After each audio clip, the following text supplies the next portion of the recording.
Leather Cheerio would be an awesome horse name.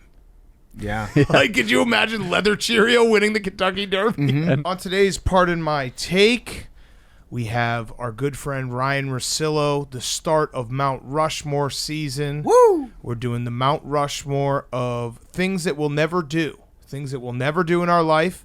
It's also Team Mt Rushmore, a little twist on this year's Mt Rushmore. People very excited about everyone's Team Mount Rushmore. pumped about it. We also talk a little NBA draft with him, get some details on who's going to be the first pick and who he likes in the draft. We have Hot Seat, Cool Throne. We're going to catch up on Stanley Cup Final, some other things that happen in the sports world, and we'll finish with Guys on Chicks. Before we get to all of that, our friends at Visible, our presenting sponsor. What would you do with the extra money you'd save from switching to Visible? Well, you could do a lot, because you could pay $60 with some carriers, but with Visible, it's as low as $25 a month. Think about what you could do with that extra cash. Visible is perfect for singles. With extra money, you could take someone on a date or maybe just live your single life and buy yourself dinner. The draft is coming up on Thursday night. PFT, who do you think the single most important pick of the draft is going to be? Ooh, the Spurs are going to fill the Patriots role, and they're going to take somebody and be like, "Oh crap, I can't believe that somebody slid to number 9." Yep, I'm gonna say we talked about this with Russillo, but my only wish, and it will be my best pick, is if the Nuggets can somehow pick Nikola Jovic. I'm pretty mad about that. Yeah, I can't. It's like the Josh Doxson thing. Yeah, I want it. My brain's already angry about that. I want it so bad. So check out Visible right now. Switch to Visible at visible.com/pod. Get unlimited single-line wireless for as low as $25 a month. Comparison to a single line with unlimited data at other major carriers. For plan and network details, see visible.com/pod. Okay, let's go.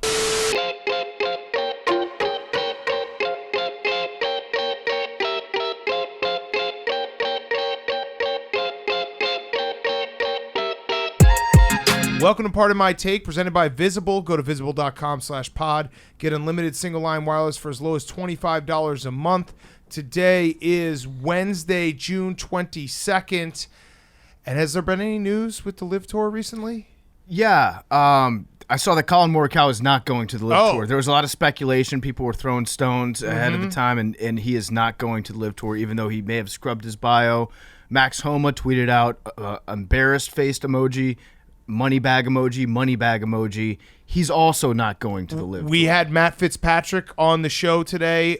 He's going to be coming up on Fridays. Pardon My Take, U.S. Open winner, not going to LIV Tour. Well, we didn't ask him. Well, we alluded to it, and he was like, "Nah, guys, no way." So I think that just wraps up the LIV Tour. You're forgetting an addition. Oh, Abraham Answer. What a scumbag!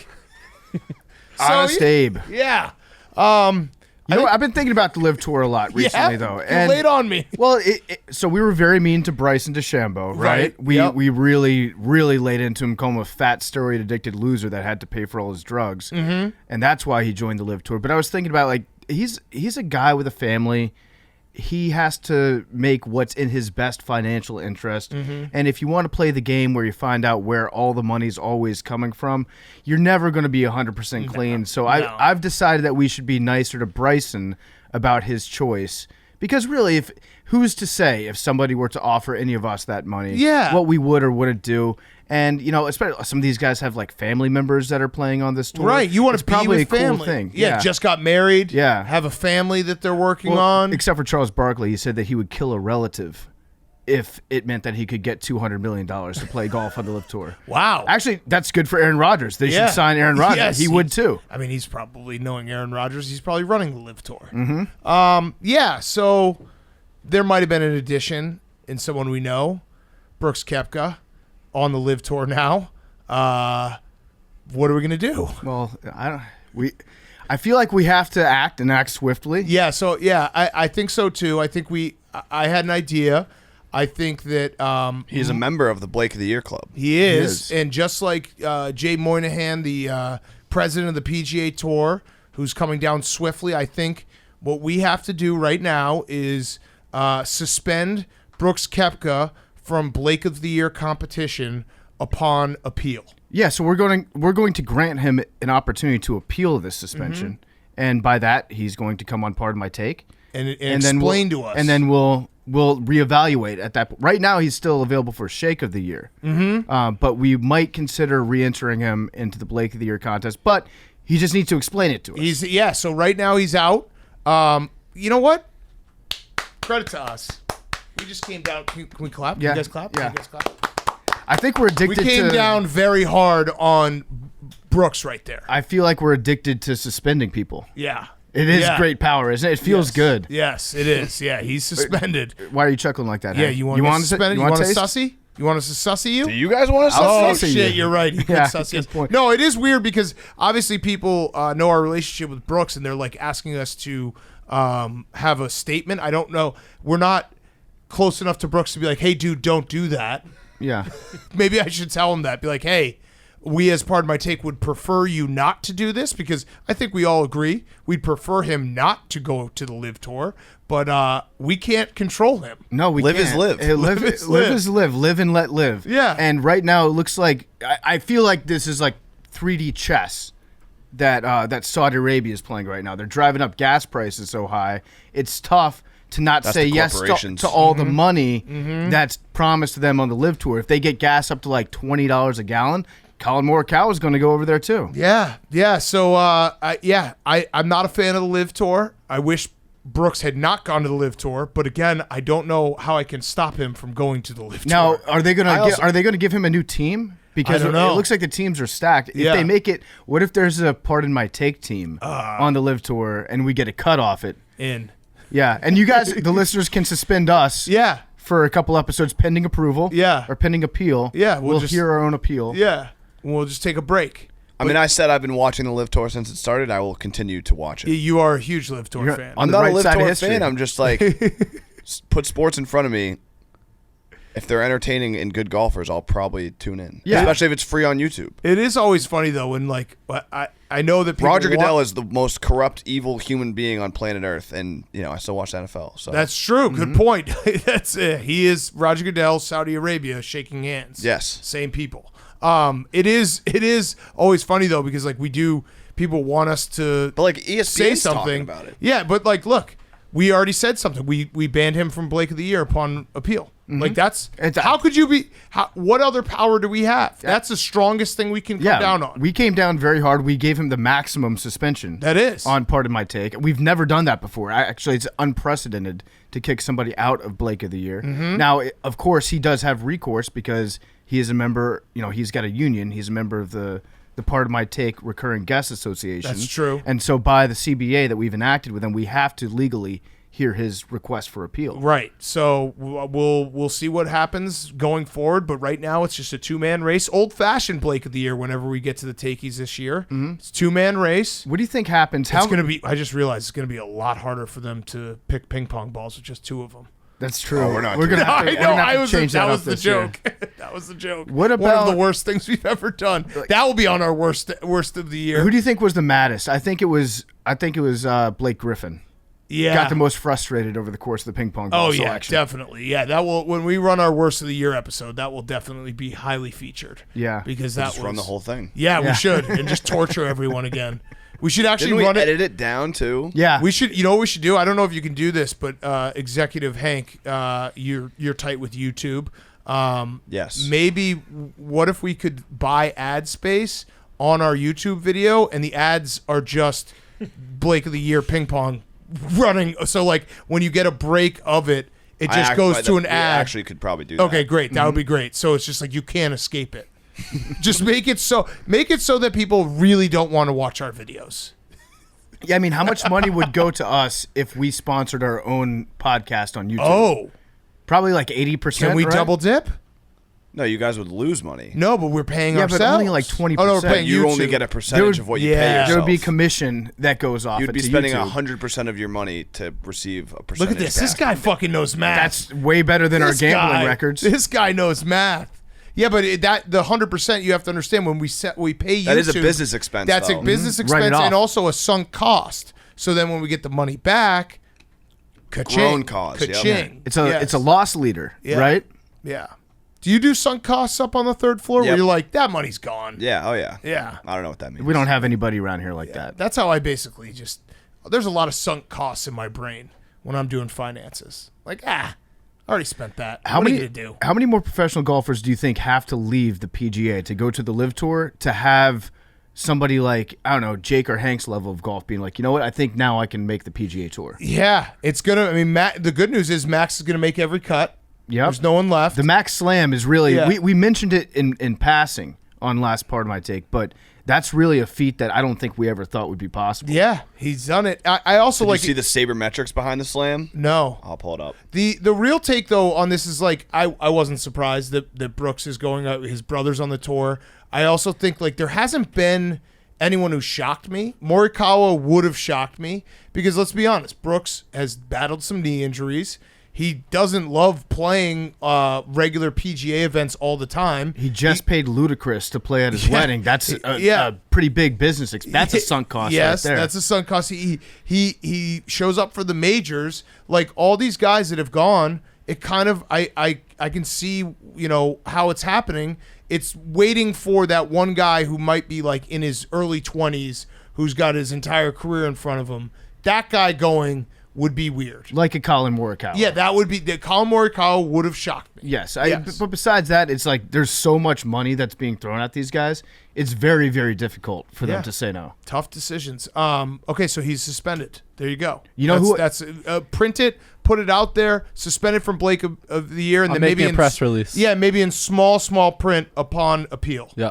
So he does have an appeal, and I don't think the appeal process is going to be that difficult, but we'll see. You know who they should get to play on that tour is Afi Barnrat. Yeah. The guy from Thailand that vapes all the time. Mm-hmm. He's like 5'8", 240 pounds, and he just blows sick clouds on And the he course. just burns all his money on Lambos. He's a guy, Lambos and Yeezys. Yeah. He has an entire apartment that he got, a secret apartment dedicated to his shoes. Yeah. That's the guy that, like, if there's anybody that's going to go on to the Live Tour, they should have his name circled big time. Agreed. What were you going to say, Hank? You got the Max Homa numbers? Yes. So he tweeted this. He replied to this tweet, but it's from Kyle Porter, CBS. Aggregate major scores of golfers who have made the cut at all three majors in 2022. Zalatoris, obviously the top, -13. Then Rory's -11. Fitzpatrick was -7. Morikawa was +2. John Rahm +11. And then Max Homa and three other guys are at the bottom of the list, +17 or higher. Ooh, okay. Wait, is that good? No, I mean he's at the bottom of the slam. Got Wait, it. Like of all the golfers that have done the slam, Yeah. he's at the bottom of that So list. does that but mean he's is still that like- in the door. He's still Yeah. great. He's on the list. Yeah. Is Right. that like a guy that has exceptional BABIP in baseball, where it's like, yeah, he hits a lot of ground balls, but they all find the hole? Seam Yeah, head. yeah. We just went dimple head Yeah, to we seam went head. same head on you. Sorry. It's very difficult. We do so many sports. Speaking of, we should talk about the Stanley Cup Final. Yeah. What's that? We're puck boys. Yeah, we're puck boys. Yeah, we were big time puck boys. That was quite the answer from the Lightning.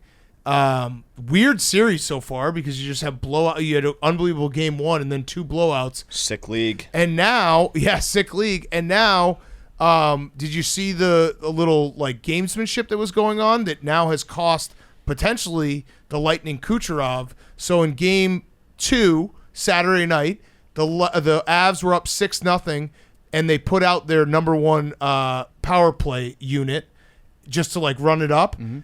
Game 3 on Monday night, similar situation. It was 6-2. Games in hand, 5 minutes left. The Lightning put out their number one power play unit. Kucherov gets hurt. Mm-hmm. I don't know what they're doing there, and it got chippy at the end. Little fight. Yeah, there was a fight at the end of game 2 also, right? Yeah. Like, I love that in the playoffs when a team's getting their ass kicked, and at the very end, they're like, well, we're still going to try to fight you. Yeah. Try to get, like, a tiny bit of momentum to carry over to the next game. That's going to be interesting. Also, the Avalanche goalie situation is going to be interesting because, like, it's weird to say because as good as the Avalanche have been all season, they still have, like, major questions. Yeah, they have a goalie named Darcy. Yeah, they've got major questions in the net. So they might not even go with the guy that they've been starting. They might have to pull him because he looked shaky, as the boys say. Yes, and I also like it. This is weird to say, but Game 4 it has Game 5 2-2 type feels because I feel like if the Lightning win Game 4, they're going to win this series. But then it's going to go back to Colorado, and they're going to win 6-1. Yeah, that's true. But you forget about Game 5. But the Lightning are set up so perfectly where they've done this now a few times in these playoffs where they start slow in a series, and so if they win Game 4, you're just going to be like, well, here it goes. It's happening again. I do like your analogy, though, that Game 3 felt like a Game 4. Game 4 is going to feel like a Game 5. It'll feel like a game. Oh, yeah. So Yeah. you said Game 4 will feel like a Game 5. I think that the 2-0 lead that the Avalanche had felt like a 3-1 lead. Yeah. And so now it's 3-2. Right. So it should be Game 6, but it's actually going to be Game 5, which is actually going to be Game 4. Yep, Got it. Exactly. That's why you pay the big bucks to listen to the Puck Boys. Yeah, it makes sense when you think about it. Yes, break it all down. I need a graphic for that as well, Jake. It might have been like one of the stupidest things we've ever said on the show, but it does make sense to me. If you actually sit down and look at it, it makes perfect sense. Yep. And then other story before we get to Hot Seat Cool Throne and then Russillo and Mt Rushmore, the Warriors parade was fantastic. Mostly Klay Thompson, who had just a tour de force. He started the day losing his hat on his boat, driving to the parade. Oh, no! I lost my hat. And then he wore a captain's hat for the rest of the day, which was very funny. He truck sticked a woman because he fell over.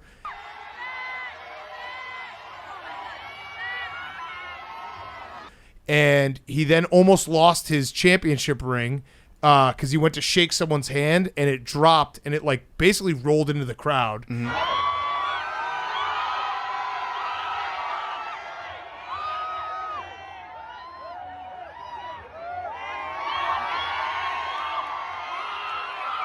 And then he did Michael Jackson moves on the trophy in the middle of the street.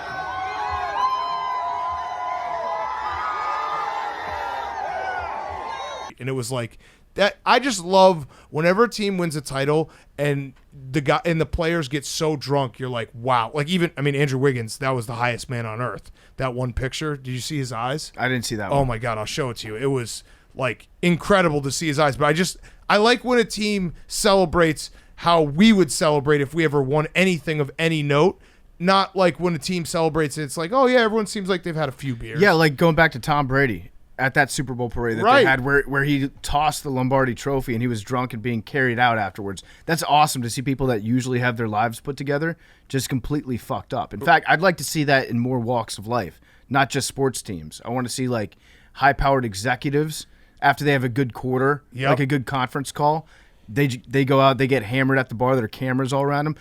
We need to normalize getting blind drunk at a celebration for our heroes. Yes, exactly. Andrew Wiggins, I'm pulling this up right now. I want your instant reaction. It's very, very funny. They should also make the losing team do a loser's parade. What are you going to say, Hank? That'd be great. What are you going to say, Hank? No, what is that What look? were you going to say? Don't give me that look. I mean, that's just little contradictory words. I'll put some money in the list, put some money in the jar, but what you just said is a little bit contradictory. What, getting drunk after you have a great quarter or something like that? You said getting drunk after celebrating your heroes. Yeah, but that's different. All right, that's what all right. $5 in the jar. I don't like this, Hank. You're becoming. I didn't know if you were doing that on purpose. It was funny. I think that we should normalize people getting drunk after they have a brief glimmer of doing a good job at their work. Yes. Athletes who are in their like mid to lower 20s. That's what I'm getting at. Agreed. I also think that I might have gotten photoshopped a little bit. Yeah, I didn't think it was that bad. Damn it. In what? The eyes. Oh, no. I mean, he's fucked up, but someone did Photoshop them very red, and then I laughed at that. So strike that from the record. You got fake news. Yeah. I mean, it was very funny. Yeah, this is the one that I saw that was very funny. Really I'm going to believe that's Yeah, true. right. Like, come on, let me believe it. I thought it was real, too. Yeah, like, what the fuck? Why would you do that? It's out there. Let me believe that shit. I actually think someone photoshopped his eyes to be less red to try to save Andrew Wiggins. That's the fake news. That is exactly what happened, folks. I don't like that they didn't have him get on the mic and speak because I need somebody to say something stupid at these victory parades too. Yeah. Let them just get drunk, open their hearts to everybody, and let one guy on the team say something absolutely dumb as shit. Yes. And then let us laugh at that. Yeah, so I mean, Corey Crawford did it with the Blackhawks when he just got on the mic and just like, fucking right, Chicago. Like, that was, like just swearing and just being so blind drunk, you don't know what you're saying. I want that. I think Ovechkin said, I told you we are not going to be suck this year. Yeah, that shit is that. You need that, and then you make shirts. That's how the world goes round. Yeah, they're really taking money out of the local economy. Yes. All right, let's do Hot Seat Cool Throne, and then we'll get to Russillo and Mt Rushmore. Before we do that, Skrill. Skrill is the best digital wallet for gamblers because it was built for gamblers. Sophisticated gamblers use it to manage their bankroll, whether they're playing games like poker or betting on their favorite sports. They manage their bankroll using the wallet, which allows them to pay instantly and securely its payments without limits, basically. And you can access your bankroll with instant deposits and withdrawals, and also draw the cash using your prepaid card. Let's just say Skrill is the best digital wallet for sports bettors, so it's a no-brainer to create your free account right this instant. Make sure to sign up at Skrill.com/Barstool to create your free account and complete the account verification by clicking Follow the Game after registering so you can start using their digital wallet today. That is Skrill. It is the best digital wallet for sports bettors. It's a no-brainer to create your free account right this instant. Check out Skrill. Hot seat, cool throne. Hank. My hot seat are the Rockets. They benched John Wall last year, even though he wanted to play and was ready to play, because they wanted to develop players, aka get a lower draft pick. And then today he kind of got a little revenge. He exercised his option to re-sign and is going to get paid $47.4 million. Good for him. Living in Texas. Job. He's they're still obviously good, going right? to try and trade him. No one's going to want to trade for him, and they're going to have to buy him out. Yeah, Why? they have to eat all their So they're salary. not going to want to trade for him because of the salary, but he's still a good player, right? Yes. He's Yes. totally healthy now. Yes. He has no lingering foot injuries. He's back. I feel like he's going to be a great player as soon as he gets off the Rockets. Yeah, I agree. Agreed. We all agree. He's gonna have and he's gonna have all that money in his pocket. So, Which maybe not, James Harden, who knows? Yeah. I don't think John Wall is James Harden. Yeah, James Harden's James. James Harden. There's no Yeah. other James Harden. Yeah, he is one of one. James Harden. We should start that Twitter But James account. Harden was better than John Wall when he was Correct. at his peak. Correct. Yes, that's true. That's Unless it was a fact. Game 7. True. Yeah, or any game in the playoffs. Speaking of basketball, my cool throne is just unathletic bloggers competing in sports. We talked about Idol on Monday. Today, Big Cat had all of the contestants play basketball, like a weird form of basketball, and I was just watching the clips before we recorded, and I don't think I've ever laughed as hard in my life.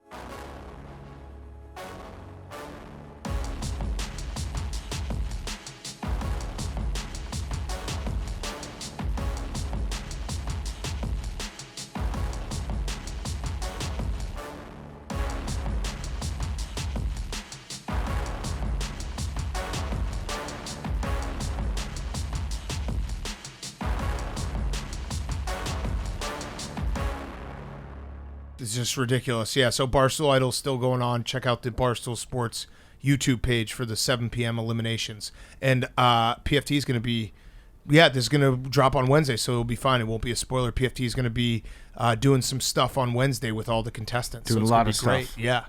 Yeah. Put Very him through the excited. ringer. We're going to find a new colleague. But you just, obviously, it's like, even watching unathletic people play golf, unathletic people play anything is funny, and this was just people that have never played basketball, I don't know, in the last 10 years. It's also the rules that I've created for this game. It's full court, and if it's full court, you have to make a basket to be off the court, and there cannot be 2 consecutive shots at the same basket. And it's 9 people all on their own, which it creates one of the dumbest looking basketball games you could possibly imagine. We'll post some of the videos. It's yeah. I was in tears laughing with PFT. PFT can attest. I was dying. There's Everything also- I wanted and more. There's something very funny about somebody whose job it is to talk about basketball players, and you put a basketball in their hands, and they seriously look like they're a 2-year-old Yes. that has never seen the sport before. Yes, that's why, shout out John Rothstein, never touched a basketball. Smart. Mm-hmm. He can never be in that position. There's no upside He's to it. literally whatsoever. never I touched hit a a half-court basketball. shot at Iowa. You did? Yeah, Fuck yes. but I But still Jake, can't you're really like play. a I sneak. can't No, really you're play. a sneaky good at everything. Uh, No, that's a fact. All right, PFT, your hot seat, cool throne. My hot seat is sex. Ooh, Sex on the hot seat. Hank. Hear me out, Hank. What? I want a retraction quick from trigger. Batty South, by the way. Absolutely not. So my hot seat is sex because the World Cup in Qatar, that's one of those words that every time I say it, I get people telling me I'm saying it wrong. Yep. So I'm going to say it both times from now on. But at the World Cup this year, they've implemented a rule. I guess it's a law in the country, but they're holding the law in place for the World Cup. A one-night stand is against the law there. What? And could be punished by up to 7 years in Qatari prison. Now, is a 2-night stand allowed? I don't know if you get married before. That's actually something that they should look into, is having a drive-through marriage ceremony place like in Vegas. Yeah. So if you want to bone somebody that you just met over there, then you get married real quick and you can have sex. We need it like a pop-up like outside of the bars. Like, like a pizza truck. It's just a marriage truck. In the hotels. Yeah. Just as you go in the door, like, hey, you want to get married? I noticed that you're with a lady right now. Yes. Get married, and then a divorce place also on the way out. As you walk out of the hotel. Yeah, exactly. That's what they need, because it's going to be a real issue over there. First of all, they're not really allowing drinking that much unless you're on one of the designated resort areas, like inside a hotel. And then on top of that, there's no one-night stands that you can have either. I feel like we probably should have done the World Cup there. Probably not. But that's FIFA. They make the Live Tour seem like the Salvation Army. It is funny when Live Tour is obviously hot in the streets right now, and like, oh yeah, well, FIFA. We've got stadiums that were built by slaves. Yes, and if a lot of them perished. And if you have sex or drink, we will execute you. Yes, and we're doing an entire World Cup in the middle of the desert where we have to blast air conditioning and do the tournament in the middle of American football season. It's really one of the worst overall tournaments of all time ever, but I'm still very excited. We're gonna watch it. I got Italy in 6. There we go. My cool throne is balls. Balls on the cool throne. All right, that's going on. Yep. Shut the fuck up, Hank. You know what, you should bonk yourself on this one, because I'm talking about baseballs. The balls in baseball are on the cool throne, because Major League Baseball sent out a memo that all 32 teams will be required to get the balls ready using the exact same technique. Up until now, each clubhouse did a different way. Yeah, the humidifier and shit. Yeah, like the humidor. Colorado, they used to put them in the humidifier, humidor, whatever it was. Arizona as well. Different places do it different ways. But now there's a specific method that every single team has to use. The proper technique is painting the full surface of the ball with the mud using 2 fingertips. And you use a very precise rubbing motion with the ball in between both hands to get mud into the pores of the leather. And it's a 30 to 40 second process. It will be monitored now by Major League Baseball, as opposed to just letting teams do it however they want to do it. That could also be a hot seat for the Yankees, too. Yes. Because the Yankees are probably definitely doing something different with their balls. Just win every game. Yeah. First team to 50 wins since the 2001 Mariners in 67 No games. Other teams won 50 games in a season? No, in this fastest team. Sorry. Fastest, not first. Fastest first. Yes. The fastest first team. Since 2001. So, yeah, this is... That Mariners team did not do well in the playoffs. I feel like this is a good opportunity for us to make some mid-season bets. Yes. On team total wins and losses. Like, I feel like the good teams, I might just start fading every good team. Yeah. Because I'm always of the mindset that in baseball, if you're not cheating, you're not trying. That's a fact. And so every single team is cheating in a certain way. This seems like they're closing a pretty big cheating loophole. Yes, I agree. All right, I have 2 hot seats. My first hot seat is Marilyn Monroe. There was an article that came out. This is kind of fucked up because she's been dead for a really long time. But it was basically that Marilyn Monroe was like an all-time smelly person. Yeah, that is fucked up. Yeah. So it's David Brett writes about Marilyn Monroe's non-hygienic personal habits that not many people knew about. According to Brett, she was flatulent, dirty, and ate in bed. Like Jean Harlow, she bleached all her pubic hair and never wore panties. Also, this one is actually gross. What, is that dirty to bleach your pubic hair? I don't know. And not wear panties? I don't know, but I guess she was a big time farter.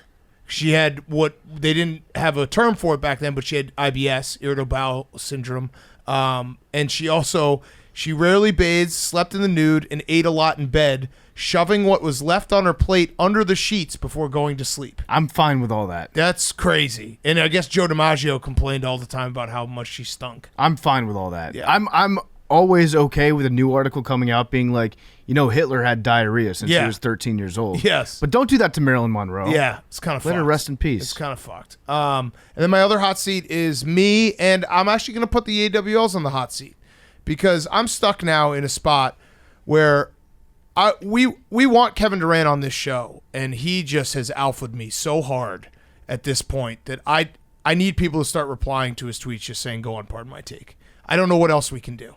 I've been Instagram DMing him for 5 years, and he just doesn't reply, or when he does reply, it's just mean. But he also said that, like, I went back and I looked, and he also agreed to come on. I'm just getting alpha, so I need help. You know what the problem is? We haven't won anything on this podcast. Yeah. We keep losing that fucking iHeartRadio award to like whatever new podcast comes up that year and goes away.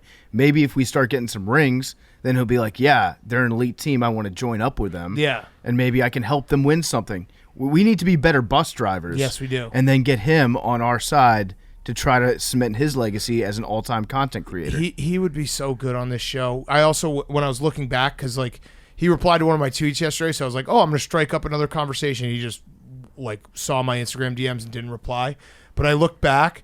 I don't know if you remember this, Hank, but you saw him at a concert once and you didn't go up and say hello. And I sent him a message. I'm like, my producer saw you, but like pussied out and didn't say hello. And he just replied, he's a baby back bitch, which is hilarious.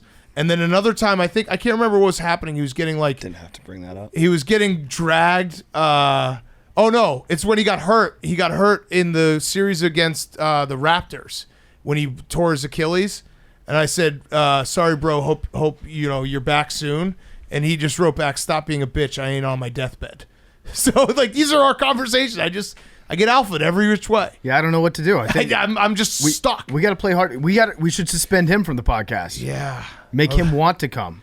Yeah, there was another one where there was I can't remember what was happening at the time, but like something he said, it might have been something some controversy, maybe it was the burner shit, and I was like, like we deal with something similar, like obviously you're way bigger, but we deal with something similar where people dissect like every mood we're in and everything, like if we have one off day, they're like, oh, these people hate each other, and he just replied to me and he said, you cannot compare to me, so you can't relate to me. And I was like, okay, so It sounds like so I'm stuck. I'm completely alpha. It sounds like he actually hates you. Yeah, but then he'll reply one day he was just like, "Happy Thanksgiving," He's a weird, out of nowhere. He's a weird, we got it. Was it Thanksgiving? Yes. Oh. He said, "Happy Turkey Day, my man," and I was like, "What the fuck? I don't know what to do." We got to figure out a different way to approach this. It's like that's the bottom line. I don't think he hates the way me. that we're doing it right now is not working out. For I need us. everyone's help. I really do. And then my cool throne. This one is going to be a shocker. If you had this for things that were going to get mentioned on Pardon My Take, my cool throne is the Pittsburgh Pirates. Whoa. Because they called back up their young phenom shortstop, who's 6'7", shortstop. His name is O'Neal Cruz. And I was watching last night. I was watching the highlights because they were playing the Cubs. They killed the Cubs. This guy might be the most electric player I've ever seen in my life. 6'7". He's 6'7". He's a shortstop. He ran on a sac fly to like short left. He was safe at home, so he like beat out like basically like you'd never go. No one would ever go. He had the 3 fastest sprint speeds of the year by a Pirate: 31.5 miles per hour, 30.7. There's no chance he ran 31 or 30. miles What per is hour. that? What is 31.5 then? 31.5. 3 fastest sprint speeds of the year by a Pirate. 31.5 feet per second. I don't know. 'Cause- Yeah, it can't be 31.5 Yeah, miles that would per hour. be. Yeah. He would You're be right. elite. But what is that? The Raiders would have drafted What him. is that? I don't know. I don't. 31.5? But it sounds like this guy's going to be really good on the Yankees in 4 years. Don't do that to the Pirates fans. He hit a ball 112 miles an hour last night, 113 miles an hour. And then here's the crazy one. He threw a ball from shortstop.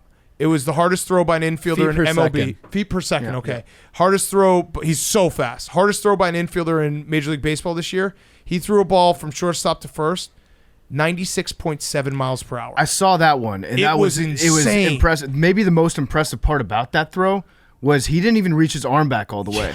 He's just got a whip attached to his shoulder. Dude, he is absolutely electric. So baseball is one of those sports. If your team sucks, but you have one of these guys, Yep. everything can be okay. Because Yep. you're like, I'm gonna watch and just hope he does something incredible. Mm-hmm. And he got called up last year for 2 games, and I think he hit a home run. But he's gonna be incredible. So I'm buying all my stock in O'Neal Cruz right now. I'm lashing out a little bit because that's the situation I'm in right now with Juan Soto. Yeah, But I'm always thinking like, oh, he's going to be a Met or he's going to be a Yankee. yeah, Just wait. yeah. His first big league home run last year. Oh no, he ripped a single last year that was 118 miles an hour.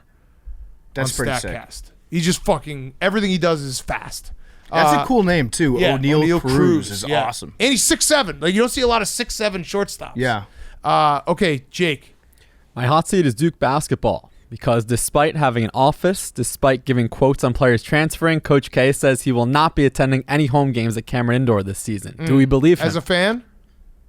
I would assume so. but we don't so know that because he's still giving quotes and. Well, so he's only going as a coach. He's only going to go to the away games. Yeah, as a coach, he'll be there.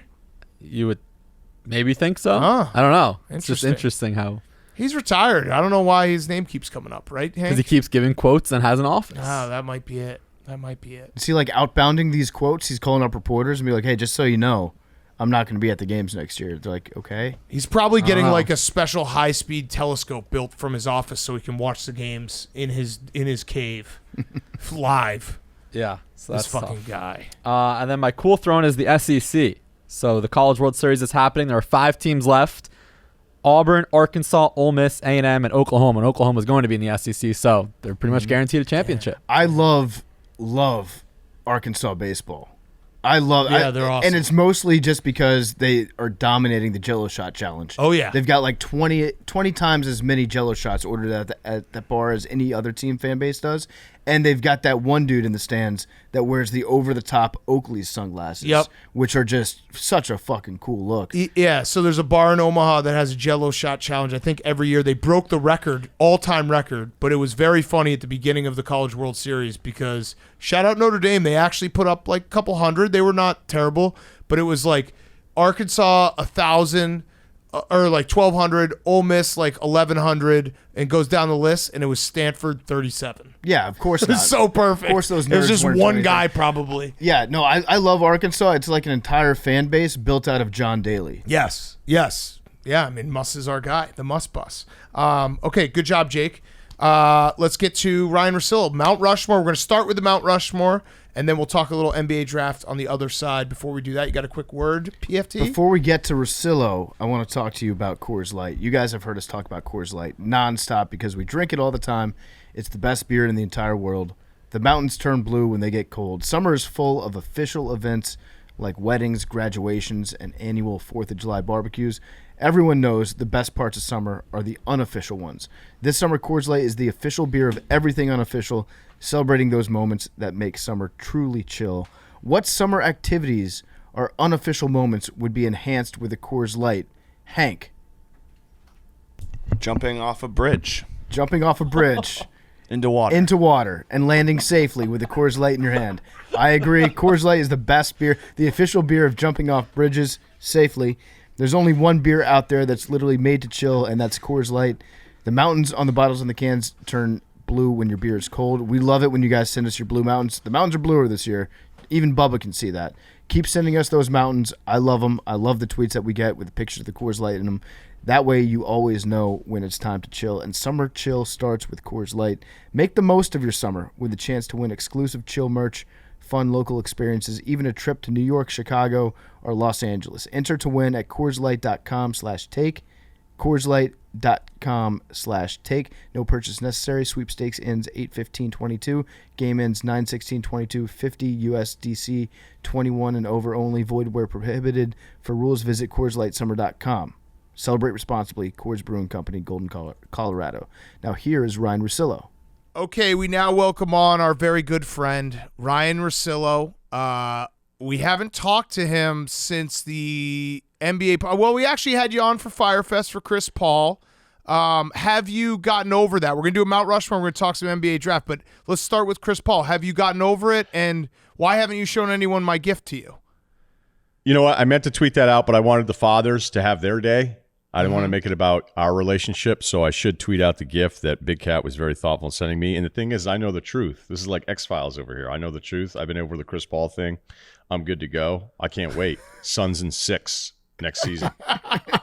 Yeah, there was a moment where I was like, this is really hurting him because he knows that like it's over for Chris Paul. It's over. He's just a choker forever. We were right. You were wrong. We know ball. You don't. Like that's just a fact. Yeah, I actually think I'm going to come visit and play in that pickup game and just take out all the aggression on you because I've been watching some of those clips and I was like, I'm going to get hurt playing in that game. But yeah, because that's like the kind of aggression you can get away with. Like if you and I just started tackling each other in the middle of the hallway, like I don't know if that would go over well for anybody involved. But yeah, I mean, it was dark. That Sunday pod with Bill sucked so bad. It was awful. And it was kind of like, hey, come on. And then it's like, well, what kind of content do you want? You want me to like repent? You know, Yes. like it didn't make a ton of sense to me. And I'm not repenting. Fuck everybody. And I'm not worried about it. If they could just bring in another combo guard and maybe lighten the load on the guy so he doesn't have to max out during the season, maybe we get through COVID. I don't know. So yeah, there's a lot of stuff going on. I feel great about Chris Paul. I'm not worried about it. But you know, look, here's the thing. Like, somebody at the gym the other day asked me, like, what happens when you forget what set you're on or how many reps? I'm like, well, I just do what I originally thought I was supposed to do, because if it means I'm just doing more, the punishment is the reward, really. Mm-hmm. You know what I mean? The punishment is just more reps. So that's not really punishment. That's a reward. And I try to live my life that way. So when I think about Chris Paul and how I felt after that, I go, this is actually a reward. This kind of pain, you can't sign up for this. You can't feel this just generically. You have to feel it organically. And I've never been better. I'm on a fucking roller coaster that only goes up. Yeah. I mean, if you think about it in that way, you're not wrong. You just haven't I know. been. Thanks, though. Well, I'm saying you're not wrong about Chris Paul. You're just not right yet. Right. Exactly. It's kind of like the Wiggins thing that happened. It's the reverse of that, is where Wiggins I've wins always a title. said that Wiggins just needs to be in the right situation. He just needs to play and with he'll two be of the elite. best shooters of all time. I said that. Yeah. I was right. Yeah. Yeah. No, I can't wait for the next first number 1 overall pick who then gets maxed out, who's super disappointing for 8 years. You just go, dude, Wiggins, 4th option, Wiggins. 2022. You remember that? Last Chris Paul question. Will you celebrate it when he eventually does win a Big 3 championship? Yeah. Yeah. Okay. I'll be there. I'm going to Okay. go. Yeah. Okay, because I'll that's go. going to happen. He'll win one there. Do you know how good he's Half-court. going to be in that league? They're going to ask him to leave it. Yeah. No, it's true. No. He's going to be incredible in that league. I think he's going to be an outstanding head coach one day. I think that's when you're going to be right about Chris Paul. I don't know about that. Yeah. I actually don't know. I don't know if he would have the patience for it. That's why I always think the Rondo thing is so funny, because people are like, oh, he's going to be an amazing coach. I'm like, I would never dispute like how smart everybody that I've ever talked to is like, he is so smart. He is so smart. Like, seems like he doesn't get along with a ton of people all the time. Like, that's also part of it too. So Well, I don't know if Paul will do that. I mean, Yeah. you're just kind of burying Chris Paul now. It sounds like you don't really love him that much. No, it's kinda he's like- impatient. no, He doesn't get this is- along with his teammates. Nope. That's not what it is. It's the Phil Jackson Kobe lesson, where finally Phil Jackson had to pull Kobe aside. He goes, you got to stop thinking that these guys have a level that matches your level. Like your 7 is their 10, and they don't understand that there's an 11. They don't understand it. So you can keep holding these guys to a standard that they're never ever going to meet, because they're never going, like, whatever your next level is, they don't even comprehend that that's possible. So you can be mad and hold them to the standard that they'll never reach, or you can just fucking accept it and move on and just live a little bit easier. And I don't think the best players, I don't actually think the best players, especially guys that are intense, that demand everything of everybody else, I don't know if those guys are the best coaches. By the way, Chris Paul's already banked $300 million career. That's So, a win. Yeah, That's he might bad. buy a team. Yeah, that's true. Get that out there in the universe. Okay, let's do the Mount Rushmore, and then we're going to talk draft. This is the first Mount Rushmore of the season. We thought it would be perfect to have you on. We were sitting around discussing what we were going to do. We're like, oh, Russillo just bought a boat. Why don't we do Mount Rushmore of midlife crisis moves? And then we realized we had already done that with you 4 years ago. So Right. we're going to do something different. I like this one a lot. It's going to be the Mount Rushmore of things you'll never do. So it's just things that you, in your head, you're like, yep, I'm never going to do that. That's not for me. And we have, this year, we're spicing it up, because I think we're in our 6th season of Mount Rushmore. Yeah. Yeah, sixth season of Mount Rushmore. 2016 it started. Yeah, so we're doing teams. So Started on your show. Yeah, no, we that's invented true. Mount No, Rushmore. we invented it. They didn't even Yeah. have a monument to presidents before Yeah. we started Pardon My Take. Yeah, that's a fact. So we're doing teams. I like when this year. people do them and they put a 5th guy on. Well, that's Ma- Magic. yeah, Magic did that. Yeah. Yeah. Magic was, and it was nice that he did that, because it made me think, like, why are we? Magic also went on Get Up for a week and it forgot every single CBA rule.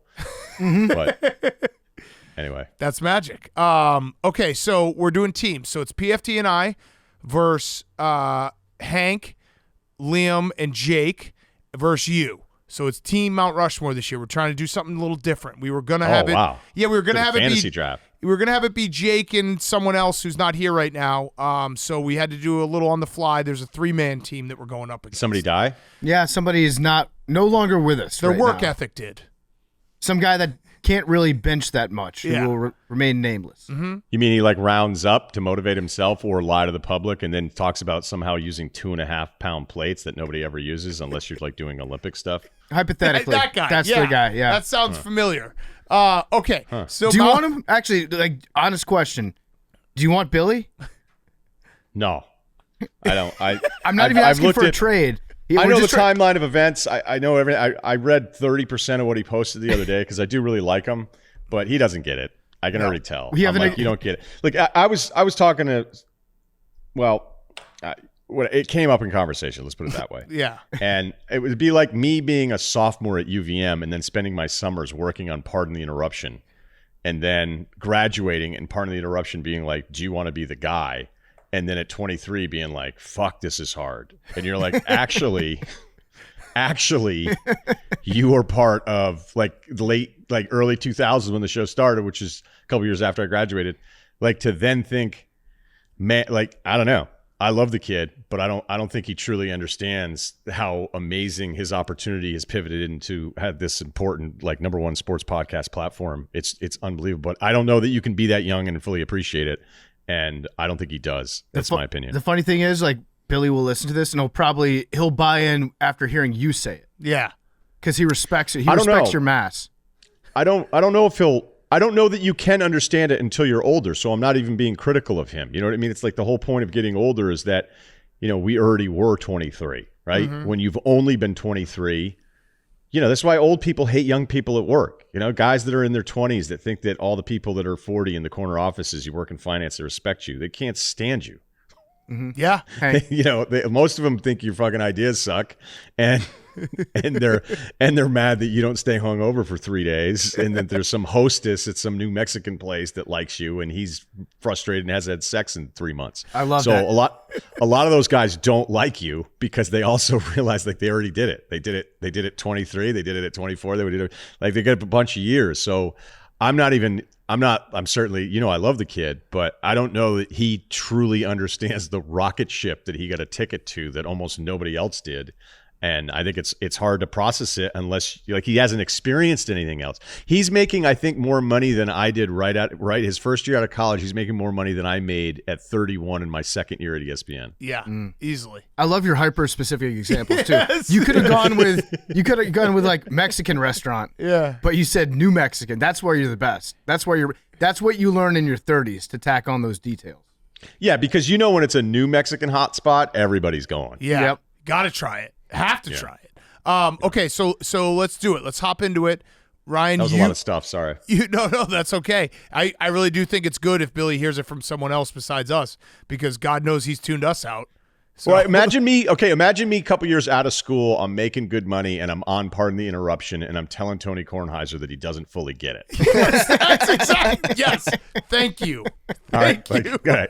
Yeah. No, it's like 2001, and you're like, Mike and Tony probably only have a couple years left, so yeah. So this is gonna all be mine. All I got to do is maybe show up to work every other day. Okay, Tony, I get that you're sort of an observational guy, but have you ever thought of maybe tweaking your approach a bit? Maybe doing some TikToks, Tony. Yes.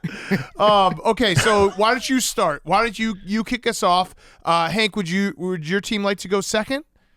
Sure. Or would you like to go third? It's a snake draft. Let's go second. Okay, we will go third, PFT and I. Hank is super salty, Ryan. I don't know if you can pick up that from this whole experience. What do you think about Team Mount Rushmore's, Ryan, in general? I don't even know what we're doing. I'm barely on, so I'm not 100%. Like, what does somebody win? What do I win? Or what is somebody who goes, I like Russillo's Rushmore the most? What's the payoff? Nothing. This seems a bit like my fantasy golf idea, where I think that the entire tour, PGA could use this right now because it seems like they need a little juice, a little injection or something, where at the beginning of every PGA season, then you also have a draft of foursomes that are point totals, kind of like F1, which you guys used to watch, where instead of 2 drivers for each team, you have 4 golfers that represent a team, and then there's also a team element to the standings that doesn't really impact any of the other stuff that's happening, because it's not like in golf you're going to let somebody pass you.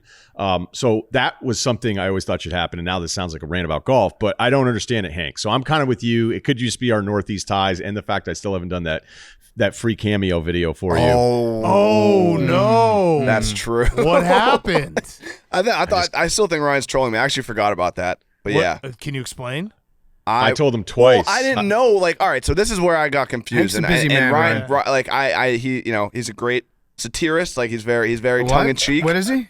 Satirist. What is it? Yeah, got it. When he was telling the story about doing cameos on the Life episode, I took him seriously, and then I thought he was being serious, but in hindsight, I was like, maybe he was just trolling. But my brother is a fan of Russillo, so I texted him afterwards, like, would you mind doing a video for my brother? Because he just told the story about doing it. And he was like, sure. And then it just never happened. Oh, wow, Ryan. And then I followed up and was like, hey, I owe you that video, my bad. And you were like, yeah, I actually don't think you're even serious. And I was like, no, I'll do it. And then didn't do it again. Right. So why don't you just do it right now? No, because I feel like it has to be intimate and I have to do it for the guy. Then I started thinking it'd be really funny to get all the facts wrong and then send it to Hank. Like 50 years of marriage, man. Oh, this was for his wedding and you missed it? I think it was it originally for the wedding No, videos? I think it was no. It was after. That's okay, bad. Okay. All right. So, it's because Big Cat and I don't like Cameo because they harass us so much. Yes. And then Cameo DM me, like the Cameo site itself was like, all my dad wants is a Father's Day from you on Cameo. I'm like, no, you don't. You just want to sign up and make the commission. Like, your dad doesn't care. Wait, about so what when you're you doing. told that story, though, were you joking or not? I'd say I haven't come through. I've let some people down on that front, but I'm going to do one for you. But just think about the buildup. This is going to be amazing because they're hard to get, apparently. They're harder to get than I initially thought. I like the idea of us starting our own cameo, but just guests that we have on this show, and then we can sell them for like 5 times the asking price if they're actually included in an episode of Pardon My Take. Yeah. It's like, hey, just Love it. here's like 10 names. If you can just shout them out real quick in the middle of the episode. Just give a Chris cameo. Long Chris Long does not get enough credit for immediately realizing what Cameo is good for, where he had LeGarrette Blount do a happy birthday to someone's iguana. And it was like way before anybody was doing the fake ones. So anyway, we just gave them enough pub for 2 guys that seem to resist all the time. All right, so teams, I don't get it. Should I just go first? Yeah, no, the teams you're 15 are minutes very easy to understand. We've been doing Mount Rushmore for 5 years. We've all been separate. We thought we'd do something a little different, so it's the same thing. There's 3 teams. It used to be 3 people. It's 3 teams. There's PFT and I are going to have 4 picks. Hank and his crew are going to have 4 picks. You're going to have 4 picks. Very simple. Yeah. All right. Okay. So the premise is things that you've kind of just come to grips with, like, I'm probably never doing that. But the thing is you may throw one out and where I'll go, I'll just use an example here. If someone said, I'll probably never go to the moon, you don't know that. Mm-hmm. You don't know that. No, you don't. Space travel 15 years from now, you guys might be doing reads for that kind of shit. Yeah. Yeah. So, but it's just things you're never going to do. You just never, no matter what, it's never going to happen. Go. If I don't get married, I'm probably not going to adopt anybody because I would just feel that was weird. Adopt a kid? Yeah, just as a guy. Like a Okay, solo. that was we just jumped right in the deep end. What if there's a kid that's playing like at your local high school and he's really big and talented and you're He's like, like hey, 16. He's 16 and you're like, hey, I want to adopt you so I can make some money off you afterwards. I would hope at that point I have enough money that I wouldn't be thinking about the financial motivation, but I would just think it's going to be received poorly if I showed up to an adoption agency just being like, look, I sort of let life pass me by, I'm doing pretty well, got a good setup, got a boat, but like, do you have any 12-year-olds? We can borrow for a second. Wait, I don't. Ryan, you realize that you went on a rant like 12 months ago saying that you wanted to adopt Chris Paul. Yeah, but he's older and has his own money. So he seems a little more independent. I just don't think anybody's going to sign off on it. They're going to be like, wait, what's this guy's deal? Like, I'm not saying like I wouldn't want to improve somebody's life, but I don't know. I don't know that I'll get to a point where I'm like, all right, I'm going to do this. Yeah. Because I don't think anybody would sign off on it. I guess my question on that end would be what would have been like hoops? What would have been in it for Chris had you adopted him? What would you have brought to the table as a father figure? Unconditional love. Love it. That's true. I mean, we've seen it time and time again. I mean, okay. Seriously. Was that too heavy? I just that was thought great. like, no, it's good. No, like that was great. Adopting a child as a single guy. Yeah, probably not for you. Not for everyone. I don't think anybody's doing. Yeah, I don't think anybody's going to go like, yeah, great idea. Yeah. No, that's a great pick. All right, so Hank, your second pick. or the first pick, your second pick of the draft. Look, married. If I get married, complicate. Totally different thing. Totally different thing. I just want to put that out there. This is not a. You never know, man. Stuff gets turned into it. Like Russillo also anti-adoption. You're like, that's not what I said. Well, you are a big tax guy. I'm sure the write-offs would be nice. All right, our second pick. Wait, Ryan, are you fertile? I love this Have you show. had your swimmers checked out? Ooh. Well, it hasn't been a huge priority. I've had a few people lie about it. Maybe that's why I don't have any kids. Okay, yeah, that's true. Yeah. That's true. No. You're younger and somebody older from the gym is a fitness instructor, and you're like, yeah, man, what's up? And then all of a sudden she lies to you about having a kid coming just to fuck with you for a little while and see how you react. Right as you're getting ready to pack up for senior year, like, there's some trauma maybe that I haven't worked through there. I'm like, well, hey, look, let me just finish up. I got like 12 more credits to go, and then I'll come back. I'll get us a place. Like, we'll have to rent maybe year round. Like, I probably work construction with my dad a little bit, but then I'm gonna have to move to the mainland. If that's cool, that's worked out. And then it's like, oh no, I'm not really pregnant. Wait, are we still taping this? All right, Hank, your first pick. Our first pick. When I was Billy's age, I also had a rocky road with my employmentship a little bit. I always thought I was going to get fired. I kind of did once, and I always had this in the back of my head. I'm 29 now. I've just accepted it's never happening. I will never graduate college. Wow, non-graduate in the building. Yeah, Yeah, and actually, what half of your team is that? yeah. Yeah, Liam, I think, has like a year left. Like, I think he could probably get it together if he really had to. I tried to do one online class and failed it miserably and was like, I'm never going to try that again. So, Yeah. no, I will Okay. never graduate college as well. What about an honorary degree, I have though, like Hank? 3.5 years that I feel would like have to do. No, but I feel like if you do become president one day, you will get an honorary degree from somebody. Yeah, I guess that's in the cards. But I don't Hey, know if that's can we not back really up? graduating. Yeah. Yes. I apologize for not knowing the full scope of the story, but like, how many semesters were you I wherever you did were? 2 semesters at Southern New Hampshire, but in both semesters I dropped a class, so I was taking like the minimum amount of classes, so like 3 credits. So I think I have 6 credits. And then I did a 1-year film program that was just focused on like video stuff, so not really college all right. credit. Okay. And that's how I got into that, and then I started interning at Barstool. And the But first like the film, it was like a 1-year program. Like, I don't think those would be college credits. and the first day of Hank's job at Barstool, he had maybe fabricated a little bit on his resume and showed up. It was the day that we did the combine with Todd McShay, and Gaz was like, "So you ready to do this shoot?" And Hank was like, I don't know how like any of this stuff is gonna work." And then we kidnapped Todd McShay for like 4 hours. And I remember Todd McShay turned to us at the end, and he was like, because we said like, "Oh, we want to do like mini golf with SVP," and he was like, "If you guys ever thought you could run this operation with SVP, he would walk out of here 10 minutes in. Like, this is a clown show." And we're like, "Yep, that's true." I was basically told to come like help edit it, and I showed up. They're like, "All right, what are we gonna do? What are we doing with these cameras? Like, where are we doing stuff?" And I was just like, What shots you want? Camera 1, camera 2. So yeah. Okay. All right. Yeah. No, I mean, But so then wait, I used to, Dave, I was like, I had a rocky couple years where I was like constantly on the ropes every day. I was like, I think I might get fired. Who knows what the fuck's going to happen? And I was always like, oh, I'll just go back to school. Like, I'll be a 22-year-old sophomore. It'll be sick. Yeah.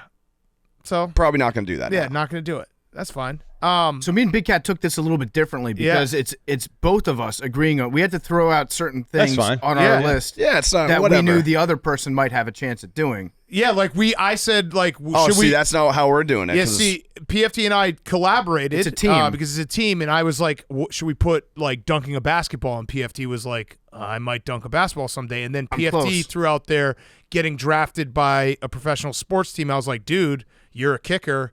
Don't rule that out. So we came up with 4 that we really combined are never going to do. So you want to start with our first one? I'll do second. Yeah, sure. First one is run a marathon. Mm-hmm. Never going to run a marathon. Ever.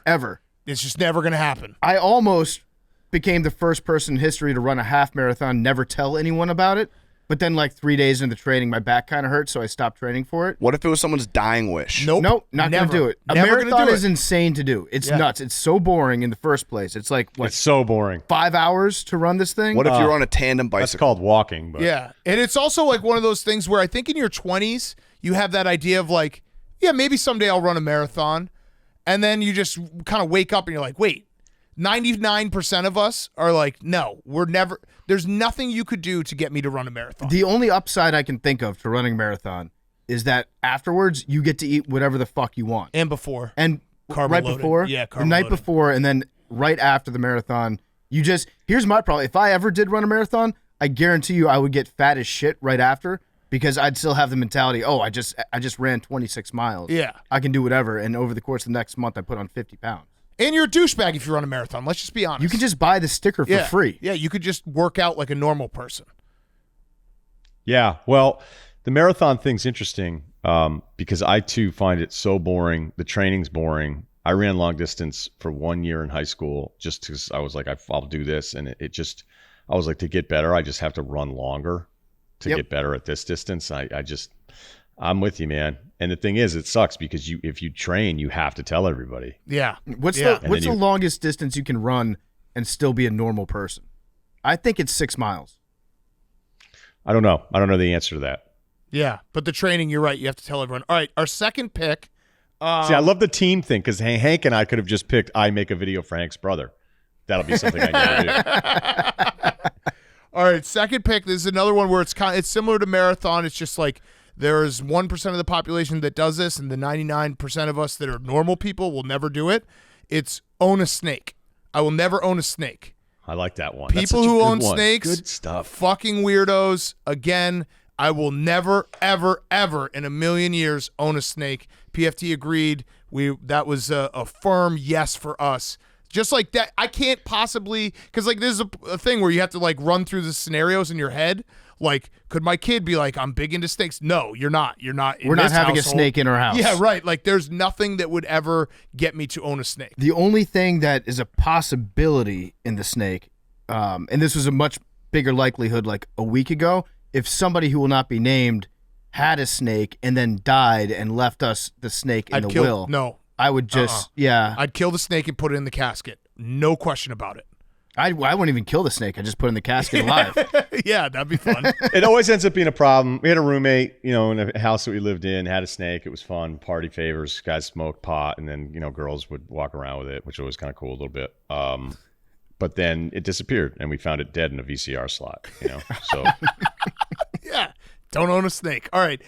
Team Hank is back how hard up. it is? You know how hard it is to take a dead snake out of a VCR? It's got to be. Can't be easy. Yeah. And there's there's a lot of people listening right now. They're like, what were those 3 letters he said? VCR? All right, go ahead, Hank. I'm gonna pass the baton to our darling. Okay.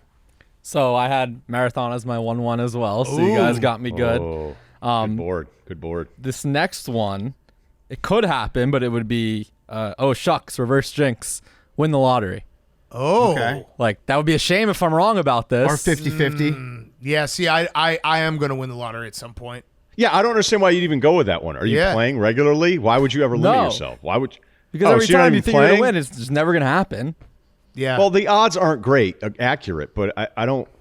There's nothing that you've done or will continue to do. I mean, I guess if you don't buy tickets, then you've sealed it. But that one seems, I don't know. That seems more on you. It's dicey. Yeah, and that's you know your what? luck, not mine. I don't even blame Jake for that pick. I blame Hank for that pick for not letting Jake run a marathon 1-1 overall. Yeah. That's bad Team captainship. Hank is in shambles. I love this. All right. We haven't voted yet. You guys aren't the voters. Yeah, no, but Team Hank is in shambles. I can see it on Hank's It's not face. Team Hank. It's it's Team Hank. all the 4 of us. I gave memes a vote as well. I will win the lottery. I won the lottery being with you guys. Yeah. Yeah. And also lottery, you don't have to The win. Mount Rushmore lottery? Yeah. You can still say like I won the lottery if you get one of the secondary prizes. Yeah. You only win Yeah, like if a couple if you mil. win, wait, isn't winning a scratch ticket? Kind of. Yeah, that's winning the lottery. Yeah. That money comes from the lottery. Yeah, $20 scratch ticket, get $5 back. That's winning the lottery. I actually have scratch tickets that I need to turn in that I never did. Like, you have to mail them in. I just never did. Okay. That's how Good they get side you. note It's been there. like 3 years. For what? I just remembered that. No, I just remembered like if you get over like $600, you have to mail them in. And I just realized like 3 years ago during COVID, I did. You won $600? Yeah. Never claimed it. It's good for 3 years. I don't think so. I don't think so. I don't know why I said that out loud. It just like hit me like a ton Yeah, of that bricks. doesn't make any sense because whenever the I lottery just- goes up, I they gotta don't say check, like, yeah. "Hey, no one got the $10 million winner, but we'll give it 3 years before next week." Yeah. I No, don't remember yeah. ever yeah. You're screwed. All right, you got 2 picks, Ryan. Extreme feats of toughness. I just think none of this stuff's going to happen. Like when I watch the big wave surfers, I go, that would be awesome. I got eaten up on a 5-footer and it sucked. I hated it. Like, you're like, oh, am I going to drown? You know you're not going to drown. I can't possibly imagine what it's like when it's really big because I'm not even that good. And I'll even say You're this. going to get better, though. That like, you could big get stuff, there. Yeah. The big stuff? No way. Take a trip to Hawaii one day.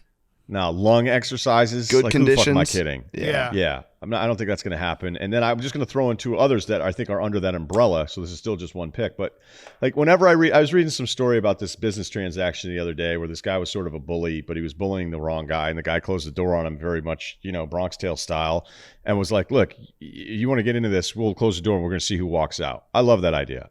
I don't think I'm ever going to have a chance in my life where I'm going to say that to somebody, because the other thing that would suck is what happens if you lose? What if you say that and then you get your ass kicked?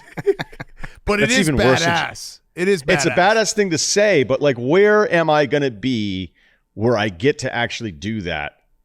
And I don't know why I would even want to. I guess it's just that element of wanting to test yourself and see where you're at. Because then I felt like I was getting really, really soft recently. Not, actual to the touch, but I just felt soft.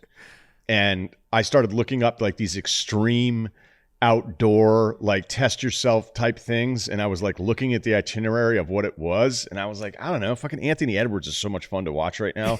I'm like, I don't think I want to do any of these things. So I just, as I get a little bit older and shit hurts more and more, and I just don't think I'm all that tough. I just think any of the extreme acts of toughness, whether it's big wave surfing, MMA at an office, or just outdoor survivalist shit, and none of it's happening. I can buy a fire starter kit. I'm never fucking using it. Yep. I like that pick because there's like, I'll see like videos on your Instagram of like Navy SEALs training, and it's like even just, that those guys have been training for 2 months, and just them crawling on a beach, I'm like, no, I'm out on that. Just that.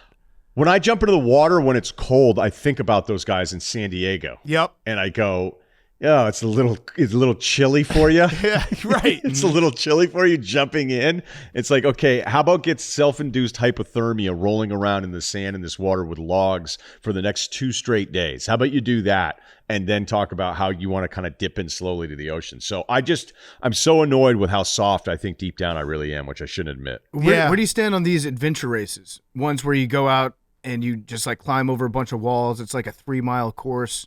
Everybody always posts about those on social media. They're like, I've done one. I just accomplished the mud race. Yeah, they're so easy. Like, they're not hard. That's not extreme enough, right? No. I want to. Is there a chance I can die? Mm-hmm. And I don't. These obstacle courses with some mud and a rope. No. Okay. Good pick. What's your next pick coming around?